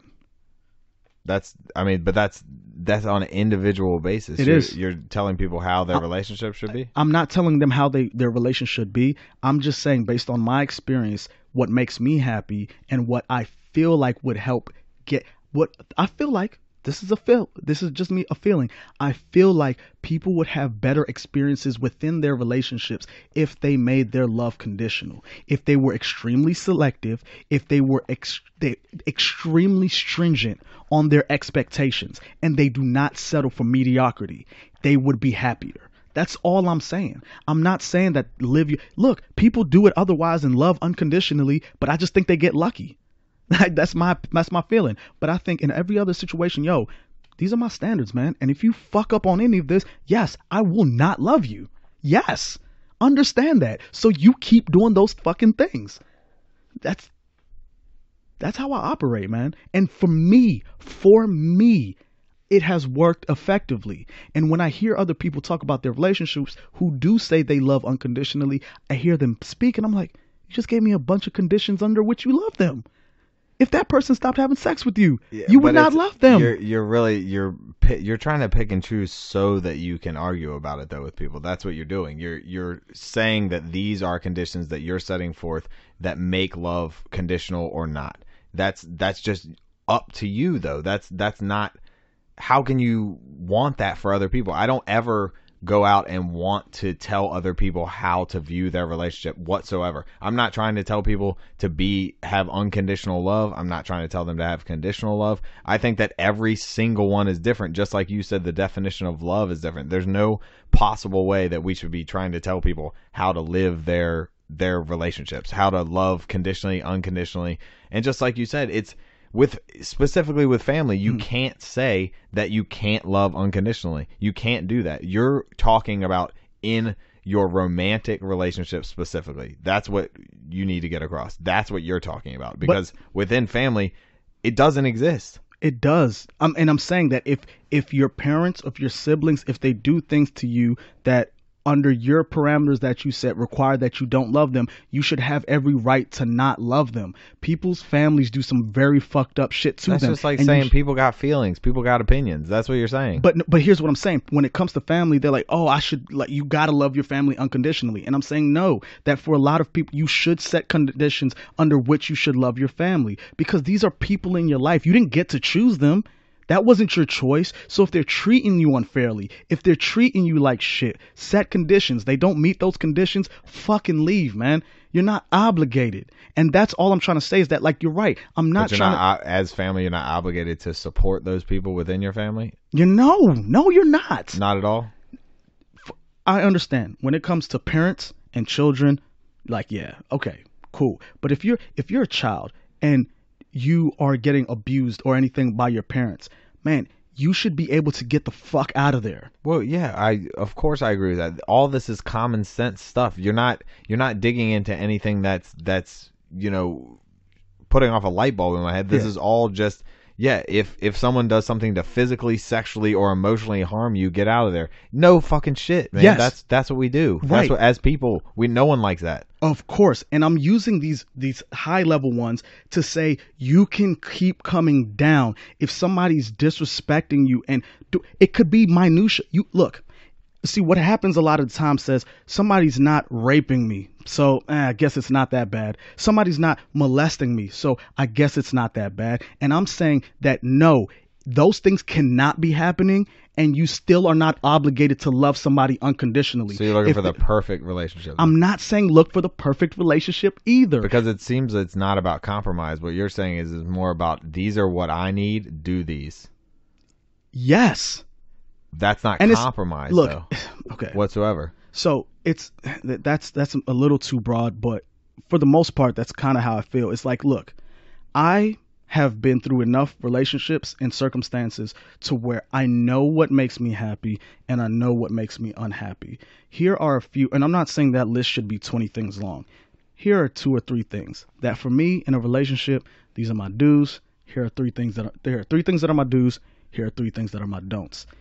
If you do the don'ts, or if you stop doing, yeah, I don't know how we picked that up. I think this one. Yeah, if you start doing the don'ts or you stop doing the do's, I will stop loving you. And I'm saying that there are some things in your life that you should not compromise on whatsoever under any conditions. And it's okay to do that because it's your happiness. It's fine. It's so what? Because there will be somebody else. Isn't it up to you that you let those things impede on your happiness?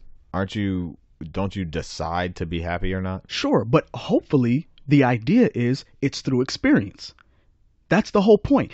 I'm not saying that you are never dated anybody, never slept with anybody, 1, 2, 3, 4, 5, boom. No, it takes experience. It takes time for you to come up with a summary of I've been through enough experiences and here is just the things I cannot put up with. And here are the things that I absolutely need in my life.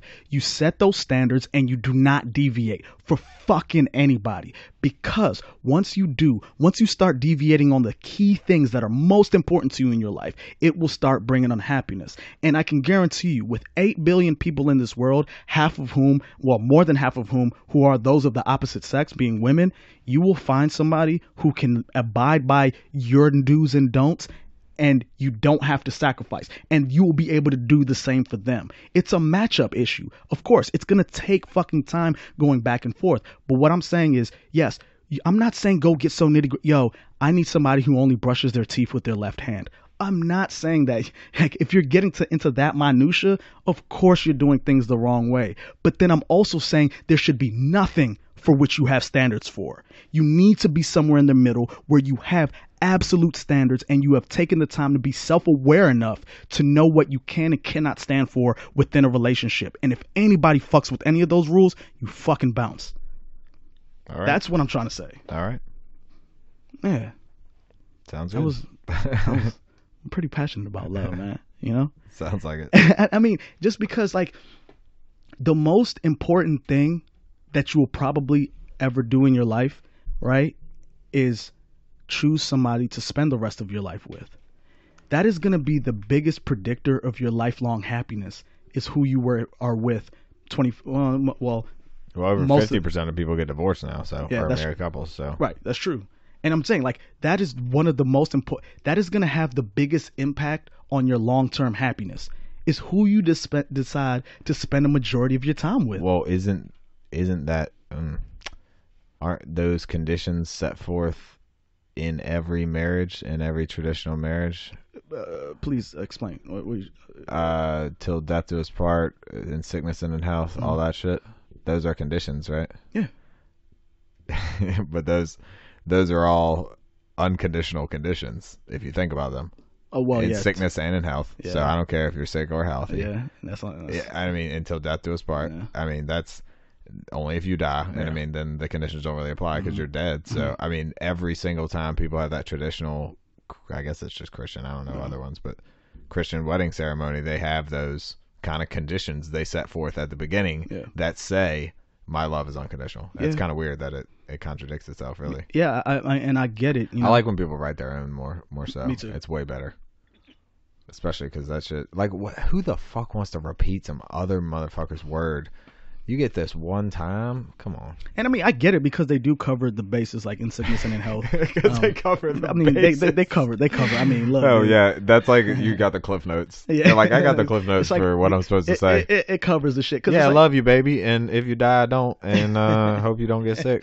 But I love you then, too. Yeah, I mean, and again, I mean, those are unconditional conditions, I guess, to a certain extent. But they make sense, though, that, hey, man, if I'm hatching if I'm clipping my fucking wagon onto you, like, you know, if we're going through this and I fall ill, Like, can you hold me down? Dysentery Can you from Oregon Trail. right? Can you hold me down? And if I die, then can you move on? Like, yeah, I mean, I get all those, but still conditions.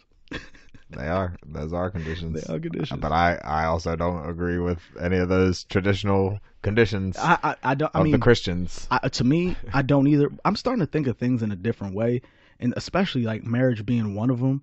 And I'm starting to see it as not about the parent, the adults. I'm starting to understand that I'm hoping this is what it was started it's definitely as. about the adults for money purposes. Well, I know for it's tax reasons. I know it started out like as ownership, but now I'm starting to see that marriage is most important not for the adults but for the kids. I don't know. I think if you're, as long as you're together, not even if you're, as long as you're co-parents, you don't even have to be together for the kids. I don't agree because my parents got divorced when I was like 8, something like that, 9, and it was, I mean, they just stayed as like they could be in the same room together still. It wasn't like where they couldn't interact type thing. Yeah. So it kind of worked out, but I think as long as you're, I mean, co-parents. I mean, they were married obviously when we were born. Yeah. But I mean, I feel like as long as. But it's easier. It's ideal to have. It's easier to stay together, more so because it's harder to get apart. Yeah. When you're married. Yeah. I mean, it is. You can leave. Yeah. But you're still married. It's gonna cost them. You're still married. It don't matter. You're still married. Yeah. I mean, like ideally, and you know, we've both had our parental issues. Ideally, it is best that two people get married, and if they have kids, the ideal is that they stay together. I don't know if the marriage part's as important, but the stay together part is important. Like the marriage is just more of a tradition that came about, but I mean, you get a lot of legal help from being married. Yeah, so. and I think it is legalized and incentivized because when you add that aspect to it, it makes people think about it differently. It's just like when you're messing around with somebody and you don't call each other boyfriend and girlfriend. That shit is so weird. It's just like, you know what I'm saying? It's just like that time. You're like, what are you doing? We're talking. Yeah, you know. What y'all talking about? Just, you know, stuff. That means you're fucking. Yeah, exactly. we talk about the dick, but not. So she, you know what I'm saying? So like, I think when you put people under those legal parameters, there should be something done to incentivize people to stay together and work it out. Because we know, you know, and again, there's a big incentive when you don't have a prenup for the woman to get out of it if it's any sign of trouble at all. Yeah, that is true. But so, man, holla, we want prenups. We want prenups. Yeah. Not that. I don't know where I pointed that. I was actually asking my mom about this when I was home one time near the holidays, just about like alimony and how that worked and child support and how long they pay that. And she basically said she was able to have a choice up in, like, you know, during the divorce, whether she wanted it forever or until we were just 18 or what, and she just took it until we were 18 and that was it. Your but it was mom just like, is one in a fucking million. Yeah, bro. It's crazy. I was like, damn, that's kind of wild, son. Because there is certainly an incentive on the woman's part if the man fucks up for her to bounce. But I have a theory on why that is. You ready? I am ready. Okay. So when a woman, especially, this is going to sound fucked up, but especially a beautiful young woman decides to hitch her carriage to a young man who's on his way to success, she is foregoing her prime years for getting another man of equal or greater caliber. So if she ties herself to you and you then go do some fucked up shit, I kind of think they're entitled to the money because she could have bounced and got a better nigga in the beginning. So and especially if it's like 25, 10 years down the road, it's like she's for. No.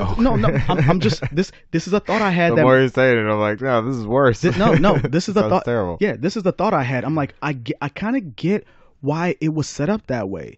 Is because if a woman is sacrificing her prime years, especially if she has kids, I get that. Definitely. You're taking away ability to work, at least in a normal way. And women's value. look, it's unfortunate, but a lot of women's value is based on their youthfulness and their ability to have kids and their attractiveness. Yeah, So pretty much it. if she is so we don't know how to monetize that, right? So if she What ads? no, I'm saying in a sense like this. Lingerie ads. I'm saying in a sense like this. She's not earning income for that. Oh no, Her not at all. income basically is, yo, I'm a young attractive woman. I can have my pick of the litter. Hopefully I can pick some man who's either on his way to be successful or is already very successful. Now, if you end up fucking up her prime years, she deserves the bread for that, bro. I had never thought about it like that. I just I read this earlier this year and wanted to bring this up. Okay. So economists looked up, basically put together how much stay-at-home moms should get paid for that time we're talking about when they don't, But it's based on like childcare as well as, let's see, the wage a mom should earn in 2018 for 14 or so jobs she must tackle throughout the day is $68,875. Like just based on if you're doing all the cooking, the cleaning, the childcare, I don't know, laundry, just all these different things. Oh wait, meanwhile, the salary.com claims that work moms do is worth twice as much, a staggering $162,581. That's quite a bit of money. But I mean, yeah, I get that just is something I wanted to bring up because of what you said. That's kind of goes along with what you said. I mean, they're in relationships where they get pregnant very early on, they're kind of wasting that time, and if it doesn't work out, it makes sense to me now. They're sacrificing. I still don't want to give up money. Of course, but I had never thought about it. And also, as a man, when you have a woman by your side who's like, I'm gonna ride with you, she also helps you by taking off that fucking thing where we're like, pussy all the time. If you got a woman with you, it helps you concentrate. Your on ego like, goes away. It just disappears. Yeah. So you can just focus on your work and blah blah blah. And she's giving you that contingent upon you'll get there, take care of her, be a good man, not cheat on her, provide for her kids. It's a big give and take. You see what I'm saying? There's a lot of give and take in these relationships. Right. So if you then a lot of transactions, even if you're not paying for it, you're paying for it. Who said that? Who was that? Was it a comedian of some sort? Bill Burr, probably. I don't know, but it was just. I mean, you get a car, you're paying for it. You go to the gym, you're paying for it in just different ways. And here's my thing. I will. This is a caveat I'm gonna add that women are gonna hate. I think women were with me up until this point right now. This point right now, women are gonna skirt. Okay. It should be based on your attractiveness. What should be? When the money you get from when you get divorced, it should be based on your attractiveness. Because if you have plastic surgery. Because that shit does not. You're saying relative attractiveness doesn't matter, though, right?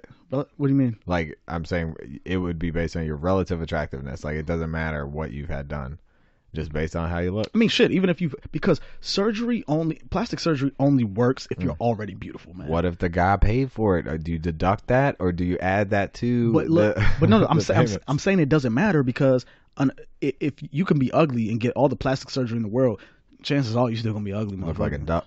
Still looking like a duck. That's what I'm saying. Plastic surgery works best for already beautiful people and just accentuates certain features. My theory. Yeah, but sure. we saw what's the woman, that comedian Joanne, like we saw what that shit did. But I don't even know what you're talking about. Remember the old comedian lady, Joanne Rivers. Joan Rivers. Yeah. Is it Joanne or Joan Rivers? Joan. I think, Okay. Yeah. Oh, I know what you're talking about. Yeah, she looked like a monster. Wow. She looked like a monster. Wow. Wendy Williams, you still look like a dude. Anyway. Is she not a dude? She's probably a dude. Oh, I thought she's 6'6" with an Adam's apple. Oh, that's a dude. I'm confusing her with somebody. Who? You're probably confusing her with Lamar Odom. Did he cross-dress at one point? No. Like, is he a woman at one point? No, because I just thought of a tall Wendy Williams like 6'9"? Wendy Williams is gargantuan. Jeez, I didn't know that. Yeah, that's big. she's tall. But nah, I'm Wendy Williams. If you ever hear this, I don't think you're a dude. You're just we love you, you're just Wendy. freakishly large. I was on the show, please. Okay. but no.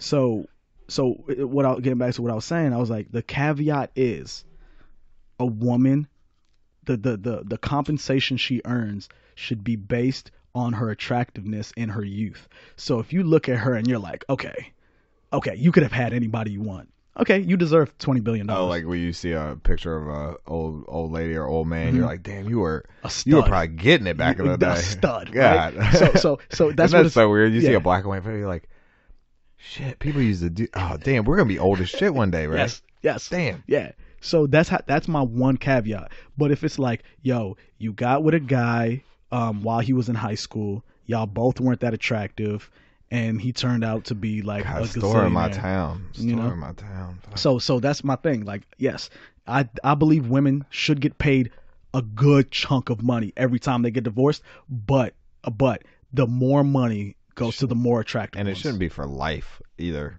Yeah, no, you should just get a lump sum. We should do an average. Maybe how long you were married. Yeah. No, I agree. That would be kind of That should count in there too. You know? If you did a 20-year sentence, Oh, you should be getting a good chunk. But also, if you want to pay a lump sum, just do it. Just right up You front. should- yes. 20 years. Yes. What's 20 years equal? Yeah. Right. I'm Jeff Bezos. I'm throwing out Skirt. 50 billion or whatever. Doesn't she my come like God. the like the richest woman in the What world in the off of fuck? off of that That's divorce? insane. How do you That's like nuts. why do you not just walk away? That's what Yeah. I don't understand. Just when you get to a billion, Mhm. if you get to 100 million, just walk away. Go live on an island. Yeah, dude. And have people serve you drinks Mhm. all fucking day. Like, Dude, and I'm telling you, you know what's funny, man, is you get no relationship problems when you do that. that's true. But still, here's my thing. It's like, why do men do anything that we do, man? Women It or is, other men if you're gay. yeah, it is all to fuck. And it's like, I don't understand why. Well, there's I mean, what, you got two basic needs, right? Yeah. Was breathing a need? I mean, No, technically, but it it's is, like, but it just happens. it's like, Like, dude, you don't think I'm about not focusing breathing. on breathing. You think about fucking. You think about eating. Yeah. You think mean, about drinking water. Sometimes when I'm eating, sometimes I'm thinking when I'm about having sex, I don't. I was just gonna say I'm not thinking at all. I'm just doing it. Sometimes like, when I'm tell me eating- you haven't been hungry enough. Sometime where you just don't. You're like, damn, where'd it go? It's gone. I looked down and I ate it all. Yes. So, and sometimes when I'm eating, I'm thinking about fucking, and sometimes when I'm fucking, I'm thinking about eating. Right afterwards, constantly. All the hungry, time. every time. And sometimes hungry it'd be as hell. right before the end. I'm like, man, the sandwich would be really dope right now. What was Dave Chappelle's 3 things that he wanted a woman to do? He was like, fuck me, No, it fix was- me a sandwich. I think it was play with my balls, don't talk too much, and fix me a sandwich. It ain't hard. Yeah. It really ain't hard for what a man wants. It's like, but it's, you know, but that's my thing. So like, so it's hard for me to really judge these. I know a lot of men like, oh, you so stupid, bro. But it's like, yo, when success, this type of success that Bill Gates, Zuckerberg, Jeff Bezos have, that success is a fucking it is a miracle. So no man is operating on the principle that they're all of a sudden going to blow up and become gazillionaires, right? Yeah. So you do not know how to handle that. And a lot of why you're working hard and whatever is to get the baddest woman you can find. Have you seen the new woman that that he was cheating on his wife with? Oh yeah, she's like this Hispanic lady. What? Yeah, much more attractive. I don't know what dude is out there like, oh, you fucked up. I'm telling you, man, they had a business literally arrangement. fucked up. They had a business arrangement for sure. Like Who? him and his wife, they're just business partners, I think. Yeah, probably. He They probably weren't stopped fucking. fucking her a minute ago. Yeah, that's what I'm saying. She knew about it, and what happened is He the probably just got on Front Street. Yeah, the papers knew about it, so she had to say, "Oh shit, we're getting a divorce now." Yeah. And she already had access to all that money. She literally has everything she could ever want. She won't need or want for anything. Those aren't ideal relationships, and I think I'm sure those billionaires have a lot of trouble in their relationships because it's like, well, there's probably some. I feel like Bill Gates, he's just content as fuck. Him and his wife just chill Just and cooling. don't do any. Actually, trying to cure the world. yeah, exactly, something like that. And it's I don't know. But it's got to be difficult to be in a committed relationship with all those other factors in your life. Maybe Right. not though. Like I say, I mean, maybe like Bill Gates, it's more so. That's something that's a non-factor in your life because you're so confident in that you're focused on the billions of dollars you have to make every day. Yeah. I don't know. Yeah, I mean, it can go both ways, but it goes without saying that as a man, you go from a position where every time you try and sleep with a woman, it requires maximum effort. And once you become famous or you come into a lot of money, all of a sudden the switch flips and you go from very difficult access to women to instantaneously easy access, and it's hard to deal with that. It's like, I feel like an analogy is sort of like it goes from pouring water into a cup from a very tiny faucet to pouring water into a cup from the Hoover Dam. It's like, oh, I don't know how to handle that much water. Completely different. That's gonna fucking drown me. And a lot of dudes get drowned in it because we don't get taught what to do if we get famous or we get successful, because we're taught how to get successful, but we're not taught to deal with the trappings of Once it. you're there, yeah. Yeah, we're taught, yo, this is what you need to do to be successful. You need to put your head down. You need to work really fucking hard. You need to sacrifice on sex. You need to sacrifice on hanging out with your friends, on drinking, on party. You need to sacrifice. We can give you the blueprint on maybe not how to be successful, but this is doing all those things. That's definitely how you end up not successful. Well, I would say that blueprint is also somewhat, it's a blueprint to maybe get into a relationship because you become successful. Yeah. But it's also a blueprint to have a bad relationship if that's what you're focused on while you're in the relationship as well. Because it's got to be a fine balance. It's hard too, to have a work-life balance. But I would say I'm more so one of those people that works to live instead of lives to work, for sure. Which is why they say, I mean, you got to become successful and be able to focus when you're in that. But I think the relationships are definitely the most important aspect of our lives. I think so too. With other people. And because they're so important, which is why older people tell me, my mom tells me, like, if you truly want to be successful, forego relationships until you are, because relationships are so important. They are so satisfying. That's a great bit of advice. Yeah, they are so satisfying. They are so rewarding that you're gonna feel like you need to put more work and effort into it, and not in a bad way. We're not faulting you, but you have to focus really hard on relationships. Well, all right, think about what we've talked about before. We want to do something we love. That's why we do the podcast. But we want to do something eventually for work that we love. Yes. I mean, when we talk about love with another person, that's why we enjoy it so much. It's you love it, That's what you want out of work every day, is to wake up every day feeling the same way you about your girl. Exactly. That you feel about your job. You want to see that person or that job. You want to work to get better at it. That exactly what you're saying. Yeah, and it's elusive in many ways. For the job, for the relationship. It's elusive because I mean, we've both been through relationships that haven't worked. I'm sure I've been through quite a few myself, and you learn something from each one for sure. It's that's all life is a learning experience. That's all it is, man. On the granular level, the relationships, I mean, they teach you how to be better with your friends, with your family, your romantic relationships teach you how to be better just in general. I think so too, because you get closer with those people than almost anyone else. I mean, you can confide in those people, and then when things fall out, sometimes it's just like, oh shit, well, I didn't realize that I could do all this stuff on my own. Right. They teach you how to think. Just like I said, you need people to bounce your ideas off of, because you can be thinking some really crazy shit and you don't know you are until you express your ideas to somebody and they're like, yo, that is fucking insane. Go back and revise that. But if you're just in your fucking room brewing over these insane ideas, you just never get that feedback. So you need to go through these relationships, and you can have, as a man, you can have these ideas about women, or as a woman, you can have these ideas about men, but you need to interact with them to refine and revise those ideas. Because without that interaction, you're just fucking just pissing in the wind. And I wish there was a way to have this great relationship while simultaneously becoming extremely successful. Now, I think you can do the great relationship and become moderately successful to where you're wanting for nothing, your kids are okay. I believe you can do that. I'm not saying you can't.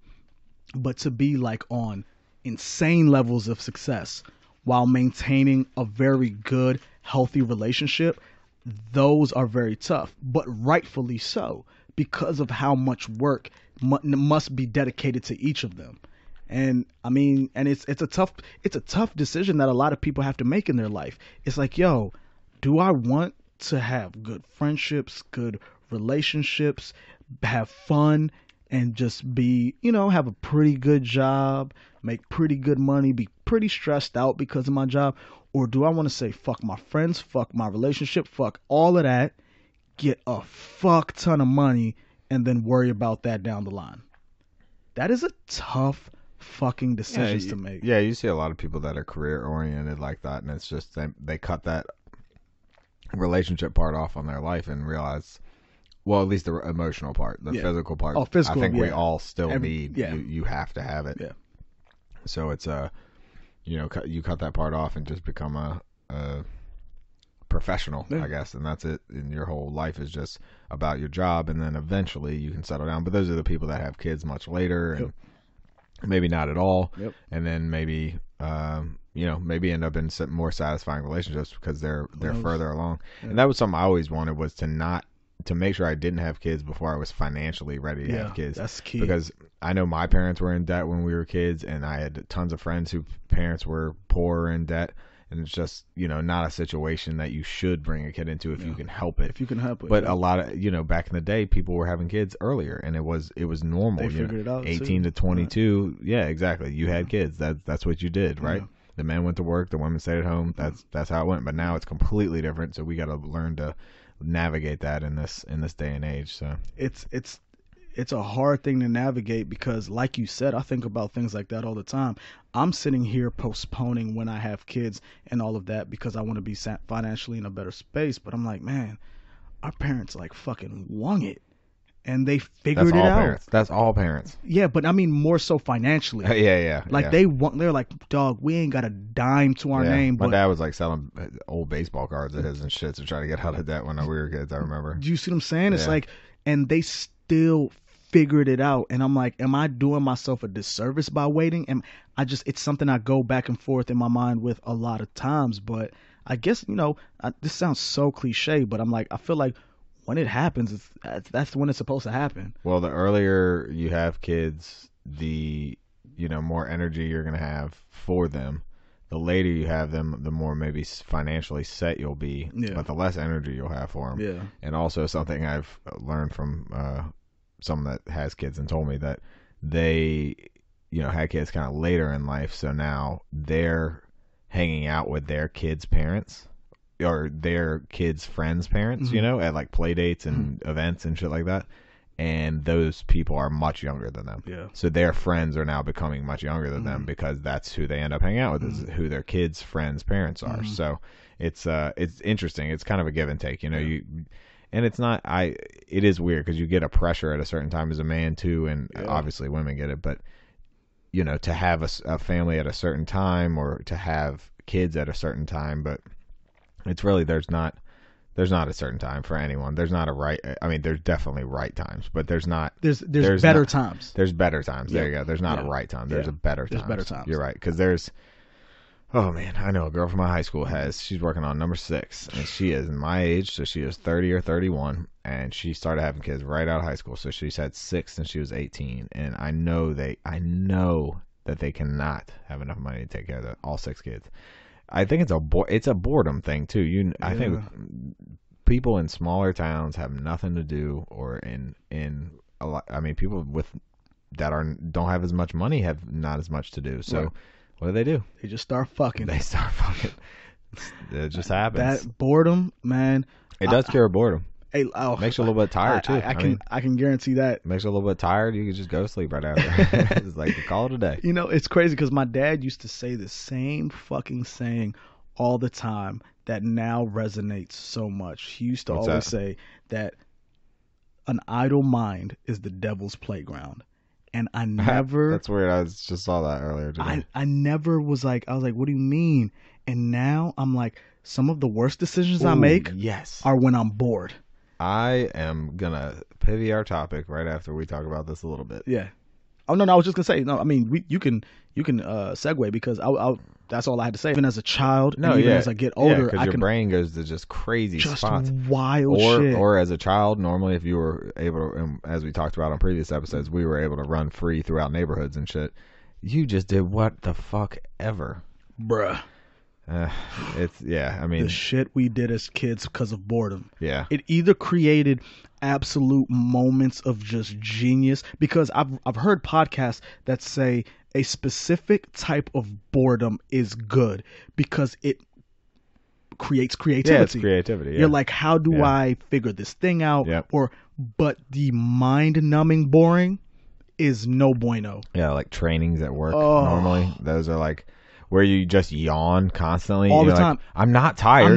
I'm not. I don't get this. And that's why people think that the boredom thing comes from yawning. Mm-hmm. It's just really, I think what it is that you stare so hard at something that you don't care about, you forget to breathe.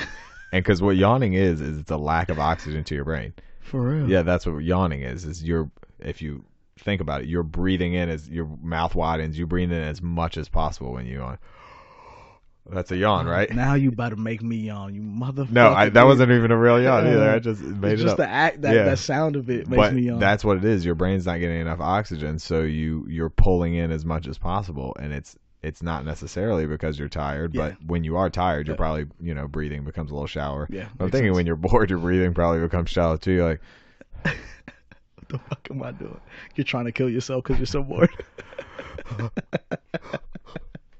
Like, Mr. Whitlow, are you holding your breath over there in the corner? Nope, everything's good. Start yawning. Hate this fucking training, dude. I'm of the same thinking that I catch myself. I'll be when I get into boring meetings and shit like that and trainings.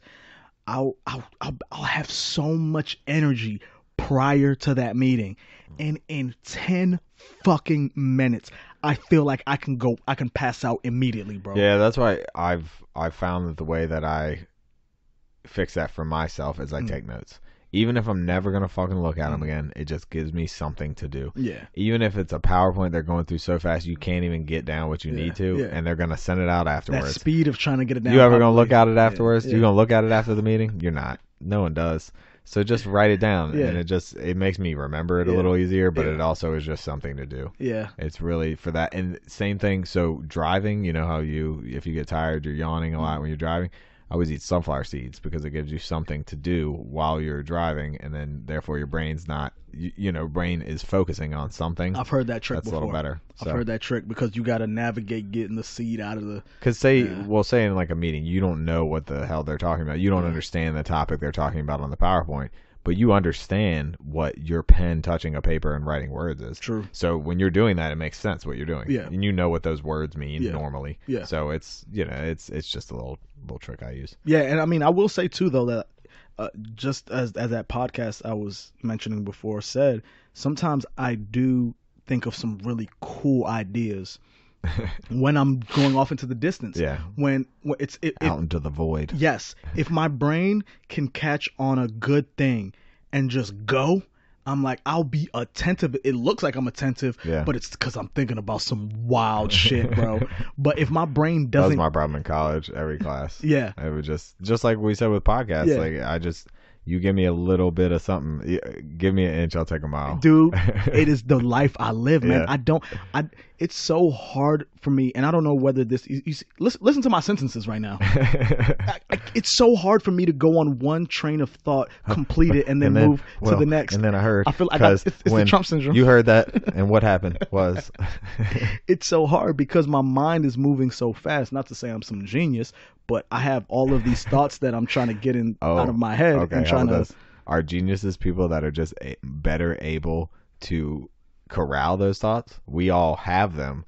They just don't go into the right slots in our brain. We don't have those slots predetermined for them to where it's like, for some reason I'm picturing something like a train pulling into a station, but we don't have that station, basically. So the idea is the train, and the station is the understanding of that idea. Okay. So we can put it in our head and it circles around up there, but it never fucking pulls into the station to where we actually understand it. So you're saying geniuses are better at articulating their thoughts? Yeah, because there's ideas all the time I have that don't go anywhere. It's just like, oh, why did that thought pop into my head? I know I don't really know anything about that, or it's just something I recall from a podcast or a book I read or something like that. But I don't know where I got into this from. But it's just that's all I'm thinking about. You're making me think. Yeah. Yeah, it's just maybe geniuses or people in their field, they just have that thing in their brain that lets them understand it. It's just a separate characteristic that we don't possess. But you probably have it about something in your life, and I probably have it about something in mine. I will say that most geniuses can articulate their thoughts, but most people who can articulate their thoughts are not geniuses. Wait, you said they can't or can? Most geniuses can articulate Yeah. their thoughts, but In one way or another. most people who can articulate their thoughts are not geniuses. Because I think for when we're like focused and trying to stick on a topic, that we can stay on a path for a good amount of time, but we're not fucking geniuses. Yeah. That's why we jump around a little bit. Yeah. But I mean, I see what you're saying is being a genius, the ability to take all of these whimsical thoughts floating around and being able to, Or just organize them and get them out. I would say that's part of it, but I wouldn't say that's not even get them out. They don't even. I'm just saying not when you come up with an idea, more so when you take in another one and try to extend it, play off of it, make it into something new or better, or just make it into your own type of thing. There's just kind of with the Brian Cox one we listened to the other day about cosmology and planets and all that stuff. There's so many things he says that swirl around in my head as the train's going around in a circle, but it never pulls into a station. It just eventually goes away. But that's because he's had time organizing them into appropriate stations. I'm just thinking that there's people that and maybe that slot, the station that the train goes into is developed. Maybe that's something you can develop with study and with repetition over time. I agree. But maybe some people just have that shit. I also agree with that as well. Athletes, some of those people just have that. That because the athletic prowess. That's in. I know how to jump high. Yeah. They just can't do it. Yeah, that's true. That's a good point. I know how it works. That's a good point. But I can't do it. Yeah. So it's like, I mean, I'm out here just speaking as a regular man. No, that's a good point. But I think being a genius primarily has to do with the input of information rather than the output. Oh yeah, for sure. You got to take in as much as possible. You got to read. Yeah, I think that's got to read. If I had to make an assumption, it's that geniuses are. Ooh, it's another segue. Sorry. I was just gonna say, now you can go after I finish the sentence. Geniuses are better at taking it in information rather than regurgitating it. Yeah. All right. Well, the one thing I want to talk about before we wrap up, we're about 2 hours in right now. Are we really? It doesn't even seem like that, Holy right? Shit. We're literally just hit 2 hours. Wow. So I know we both watched just going off your dad's thing of saying that the idle mind is the devil's playground, and then talking about geniuses taking in information. Well, let's talk about some Ted Bundy. Oh yeah, let's get it. I mean, and it also goes a little bit with relationships and care and love in a way, I guess. So in a very crazy way. I'm sure you all have seen, or maybe you haven't, but there's a Netflix documentary out, and it's based on these tapes that were taken after Ted Bundy, the famous serial killer, was put into prison. Correct. And it's just him kind of describing in his own thoughts, almost from a third person point of view, what he thinks the killer was going through, which the killer's him, but that was the only way they could get him to talk about it, was by talking about it in like a third person point of view. Right. But the whole story of him is one of the most insane fucking things I've ever heard. And I knew he was a serial killer, but I just didn't know. I didn't know the extent. Okay, so he starts in Seattle, Washington, somewhere up there, and kills. We don't even know. Starts off with like 6, right? It's like six to eight girls. Know. And they just went missing. Mm-hmm. So they just went missing, never figure out anything except for 2 that he took from like a park during the daytime. Mm-hmm. The cops somehow found out that his name was Ted, and he drove a Beetle, like a Volkswagen Bug. No. So they brought this dude in, questioned him. They're like, nah, couldn't be this dude. It's like, what? Okay, it's not him. So then I guess 1 or 2, I think it was up to 10 up in the like southwest or northwest went missing. No bodies ever found. So then it just stops. The killing stopped. What happened was Ted moved to fucking Utah. So Ted moves to Utah, becomes a Mormon, joins this church, and then all these women start disappearing from Utah and from Colorado. And I think it goes up to basically by the time he's finished in Colorado, he's around 20 women. Yeah. So 20 women, almost all of them, lower 20s, sorority girls, college students, girls, just, living their life. And he was in his late 20s a Lawyer. he was a law student, I think. Yeah, And, it was at the time. like a law student. well-spoken guy, good-looking, according to everyone that said things, and it didn't, no one thought it could have been him. Apparently, he did kill, like, there was one little girl, I think, in there as well that they get to. She's like 14 or something. Sheesh. But then there was like a married woman that, or a lady that was with her fiance at a hotel. She like went up in the elevator, never to be seen again. It's like, what? How? Fuck, he was so manipulative. It's crazy. So he gets arrested in Colorado because it's like a year after he tries to kidnap this woman and can't get her in the, like, she gets out of the car, he can't get her in the woman he took from the mall, right? Yeah, the woman he took from the mall, and then this car comes by, picks her up, no one, she says it was this guy, they never find him, and then all of a sudden they figured out, they put him in a lineup. And this man changed his appearance from the day he got arrested to the day he was in the lineup, just so she wouldn't be able to tell who he was. Luckily, she could tell who he was. So he's arrested for kidnapping, and then they start to figure out, like, oh, this is the guy from Seattle. The police officers actually start talking. Mind you, this was in the 70s? Yeah, this was way back before they started doing that shit. Yeah, so there was no DNA really. There was no communication. They didn't share information. And then so they're sharing information, and fucking he's in court, and the man just jumps out the courthouse window and just runs into the mountains, and he's gone. And it's like, what? This man that killed 20 people just straight up jumped. He had no handcuffs on, no nothing. And did you hear what he said he was doing in his cell to get ready for that? No, I don't remember. He was jumping off the top bunk onto the ground to strengthen his legs for the impact. What a fucking... And then he was running the distance from the courthouse to the mountains and through the stream every day in his cell, in his like 6x6 cell or whatever it was, like running it back and forth and so. And then so he gets caught eventually because he runs out of food. He basically he's on the run for like 5 days and he's just about to die. Food, water, and he lost like 25 pounds or something in a week, and it's like he should have died, but. So they catch him again. He basically just comes back and they catch him, and it's not hard. So they put him in jail again, okay? He's in jail in Colorado, I think, and this guard comes to bring him food. And then he comes back the next morning, the food's untouched, and he looks in there, and what he thought was Ted was a fucking books under his goddamn blanket like of some movie. This man cut a hole in the ceiling, crawled out, got some guards' clothes, and walked the fuck out the jail. Mind you, also, he murdered 20 people already, but they haven't found any bodies, which is crazy. Well, no, they found a couple, I think, in Colorado, Utah. And Seattle. But then, eventually they found the ones in Seattle, literally all in one mountainous area. He had let all these women's bodies go around these animals just so they'd be eaten, and you could barely identify them. So this man's escaped, 20 people down. He drives. He said he studied. He was actually a profiler for a little while, I think. He was some sort. So he worked with law enforcement at one point, so he knew what they would do. And he said, I knew that they would think that I would go back to all my normal spots. So he went to the opposite part of the country of Washington State, which is Florida. So he ends up in Florida at a college, and one night, he attacked 4 women in a house, killed 2 of them, and then went to a hotel after that, right? Yeah, he went down the street to like another house, and did he kill those women too? He killed one. And he just, so eventually this man, I think it was 36 women. Eventually, is what he killed.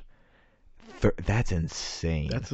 And it was all based on him saying that he had this hate relationship basically because of not knowing his real dad or something. There was a bunch of childhood shit that he didn't necessarily get into, but it seems like he had this hate for women and he needed to violently pursue it. And back in that time, like, he was just so trustworthy and a white male, and no one questioned a damn thing he did. Differently. Oh my God. Shit. I can't, it blew me away when I was watching it. And just hearing his voice talking about himself in the third person, like, it's scary, man. Well, he probably went up there to dump the bodies because of the animals. Just like, Ted, you're a psycho. You are a psycho. And he like bit some of them. Yeah. And that's how they found him at one point in Florida, was his bite marks on the women that he had killed. He had bit some of them, and there were bite marks, and they matched it up, took like a dental cast of his teeth. I know that is a little different than our relationship talk, but I mean, a lot of these serial killers are doing it based on some type of relationship in their past that went wrong, or just, you know, really just based on their view of what a relationship should be. And he, you know, viewed his power over these other women, and it was just really sad. But it's nuts that also he was the first serial killer. That was kind of the first time they had used that term. But it's just a hard thing to watch. Yeah, man, it's crazy because you don't know what is going to trigger somebody to become that person. And then you don't know if somebody's born like that, or if there was a situation that they went through that turned them into that.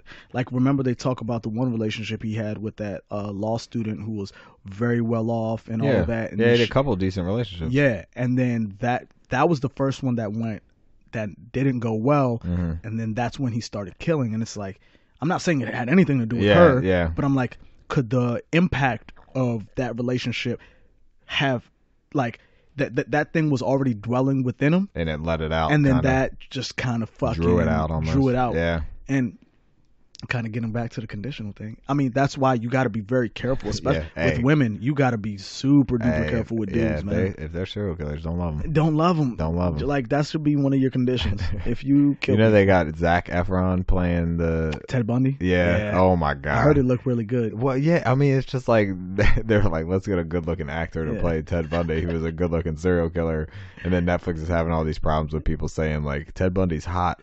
Like they really have. They've been like tweeting out. Yeah. That there's all these other men on their platform that are much more attractive than serial killers. It's like, yeah, there are. Yo, and it's nuts because, and here's the thing about, I think what makes serial killers like him so successful, which people I think kind of refuse to acknowledge, is the fact that he is attractive. That helps, that he was attractive. He was, and that helped him gain trust. It's crazy. Oh yeah, attractive people gain so much more trust. Dude, yeah, it's that's amazing. How women manipulate. It's how men manipulate. It's amazing. Yeah, it's really amazing how instantly we distrust ugly people. Give this man a scar on his face, just some type of fucked up nose. Don't trust you. Like, you're done. Don't trust you. You're done. You won't get close to some of these women. I mean, we won't go into it. I know you had an article up here, but it's like symmetrical faces. Yes. I mean, symmetrical features. People, we don't know why, but our brains like them, and you can deny that all you want, but symmetry it looks good to people, and you will be more trustworthy of a person that looks good. You just will be. Beautiful people have it a little easier, I guess. It just is. And I mean, look, you kind of want it that way because you want to be beautiful. I mean, you don't. Well, yeah, there wouldn't be a difference, right? Like you want that difference there to separate yourself from whatever. But I mean, they studied people across many races, many cultures, many backgrounds, and across the board, people found on average more symmetrical faces more attractive. It just is what it is.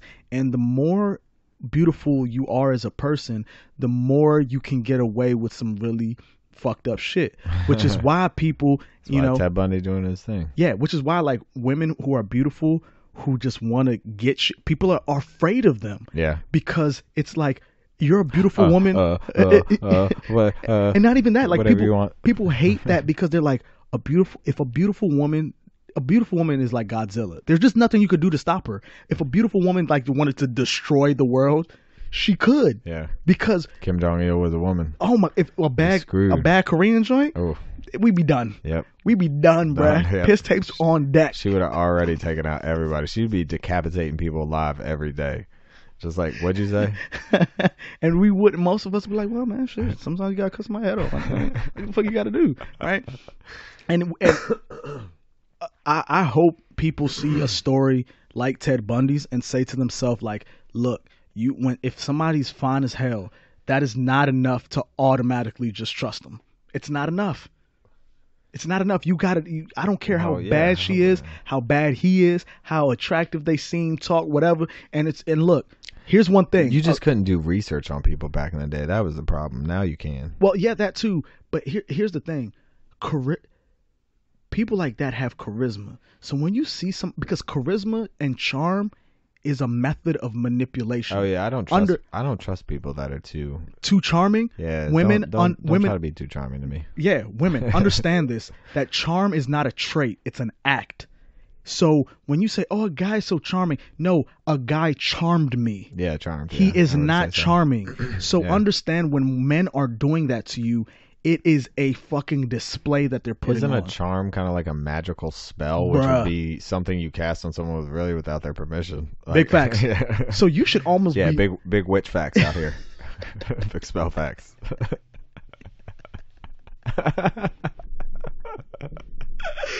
Yo, and that's what I'm saying. It's like, women, be careful about men who are super duper charming. I know you don't want to believe that, but they are out here abracadabraing, yo. They out here motherfucking putting potions in your drinks. Like, you gotta be careful. If a dude, you should trust a guy who's more straight to the point, who's like, look, you're bad, and you know what it is. That dude, at least he's cutting straight to the meat, man. But that guy who seems so nice, so fucking ta-da, man, you gotta be careful with those dudes. Yeah, You gotta be careful. I agree. They They might be out here with actor Rasty, the the fetish where people are aroused by rays of sun. I didn't know that was That's a thing. the thing. Like, oh shit, this sun is real sunny today, real warm and bright. It's real supple. It's a supple ass sun, right? Or a person, a galmatophilia, a person with a fetish aroused by statues, mannequins, and other figurative representations. Yeah, people are into all sorts of weird shit out here for Valentine's Day. What's the, go back up, Aliens. Agoraphilia, fetish dedicated to sex in public spaces. Wow, that's different. That's different. Amazons and authoritarians, fetishes dedicated to physically strong women like Amazons. I think I might have that one. I think I might have that one, bro. But I mean, it's crazy to see all of the. Remember, what was the first one? Go to the first one you did. Let's talk about that, yeah, just to show how crazy. It gets. N is the very first one. It's alphabetical order, but it's Abaciophilia. Abaciophilia. It's the attraction to people in neck braces, wheelchairs, casts, or other devices that impair mobility, that was documented for the first time as occurring in a woman in the late 80s. Like what you want. We're out here saying like what you want. Yo, from the revolutionary instigators. Do you, boo boo? Yeah, there's a lot of them. It's abrasions. People who enjoy this fetish like giving or receiving cuts and scrapes. From this list, what I'm garnering is basically anything. If you can think of it, there's somebody that wants to fuck you. Yeah, there's caning on here. Why is that a sexual fetish? Isn't that like punishment in a ton of different countries? Actually, caning kind of makes sense.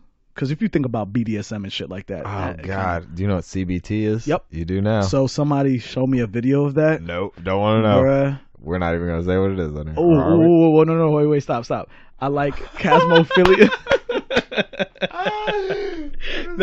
that one, chasmophilia, might be my favorite one. Too. It's a great name. It's aroused by crevices, caverns, or valleys. You just can't even. You're just like, damn.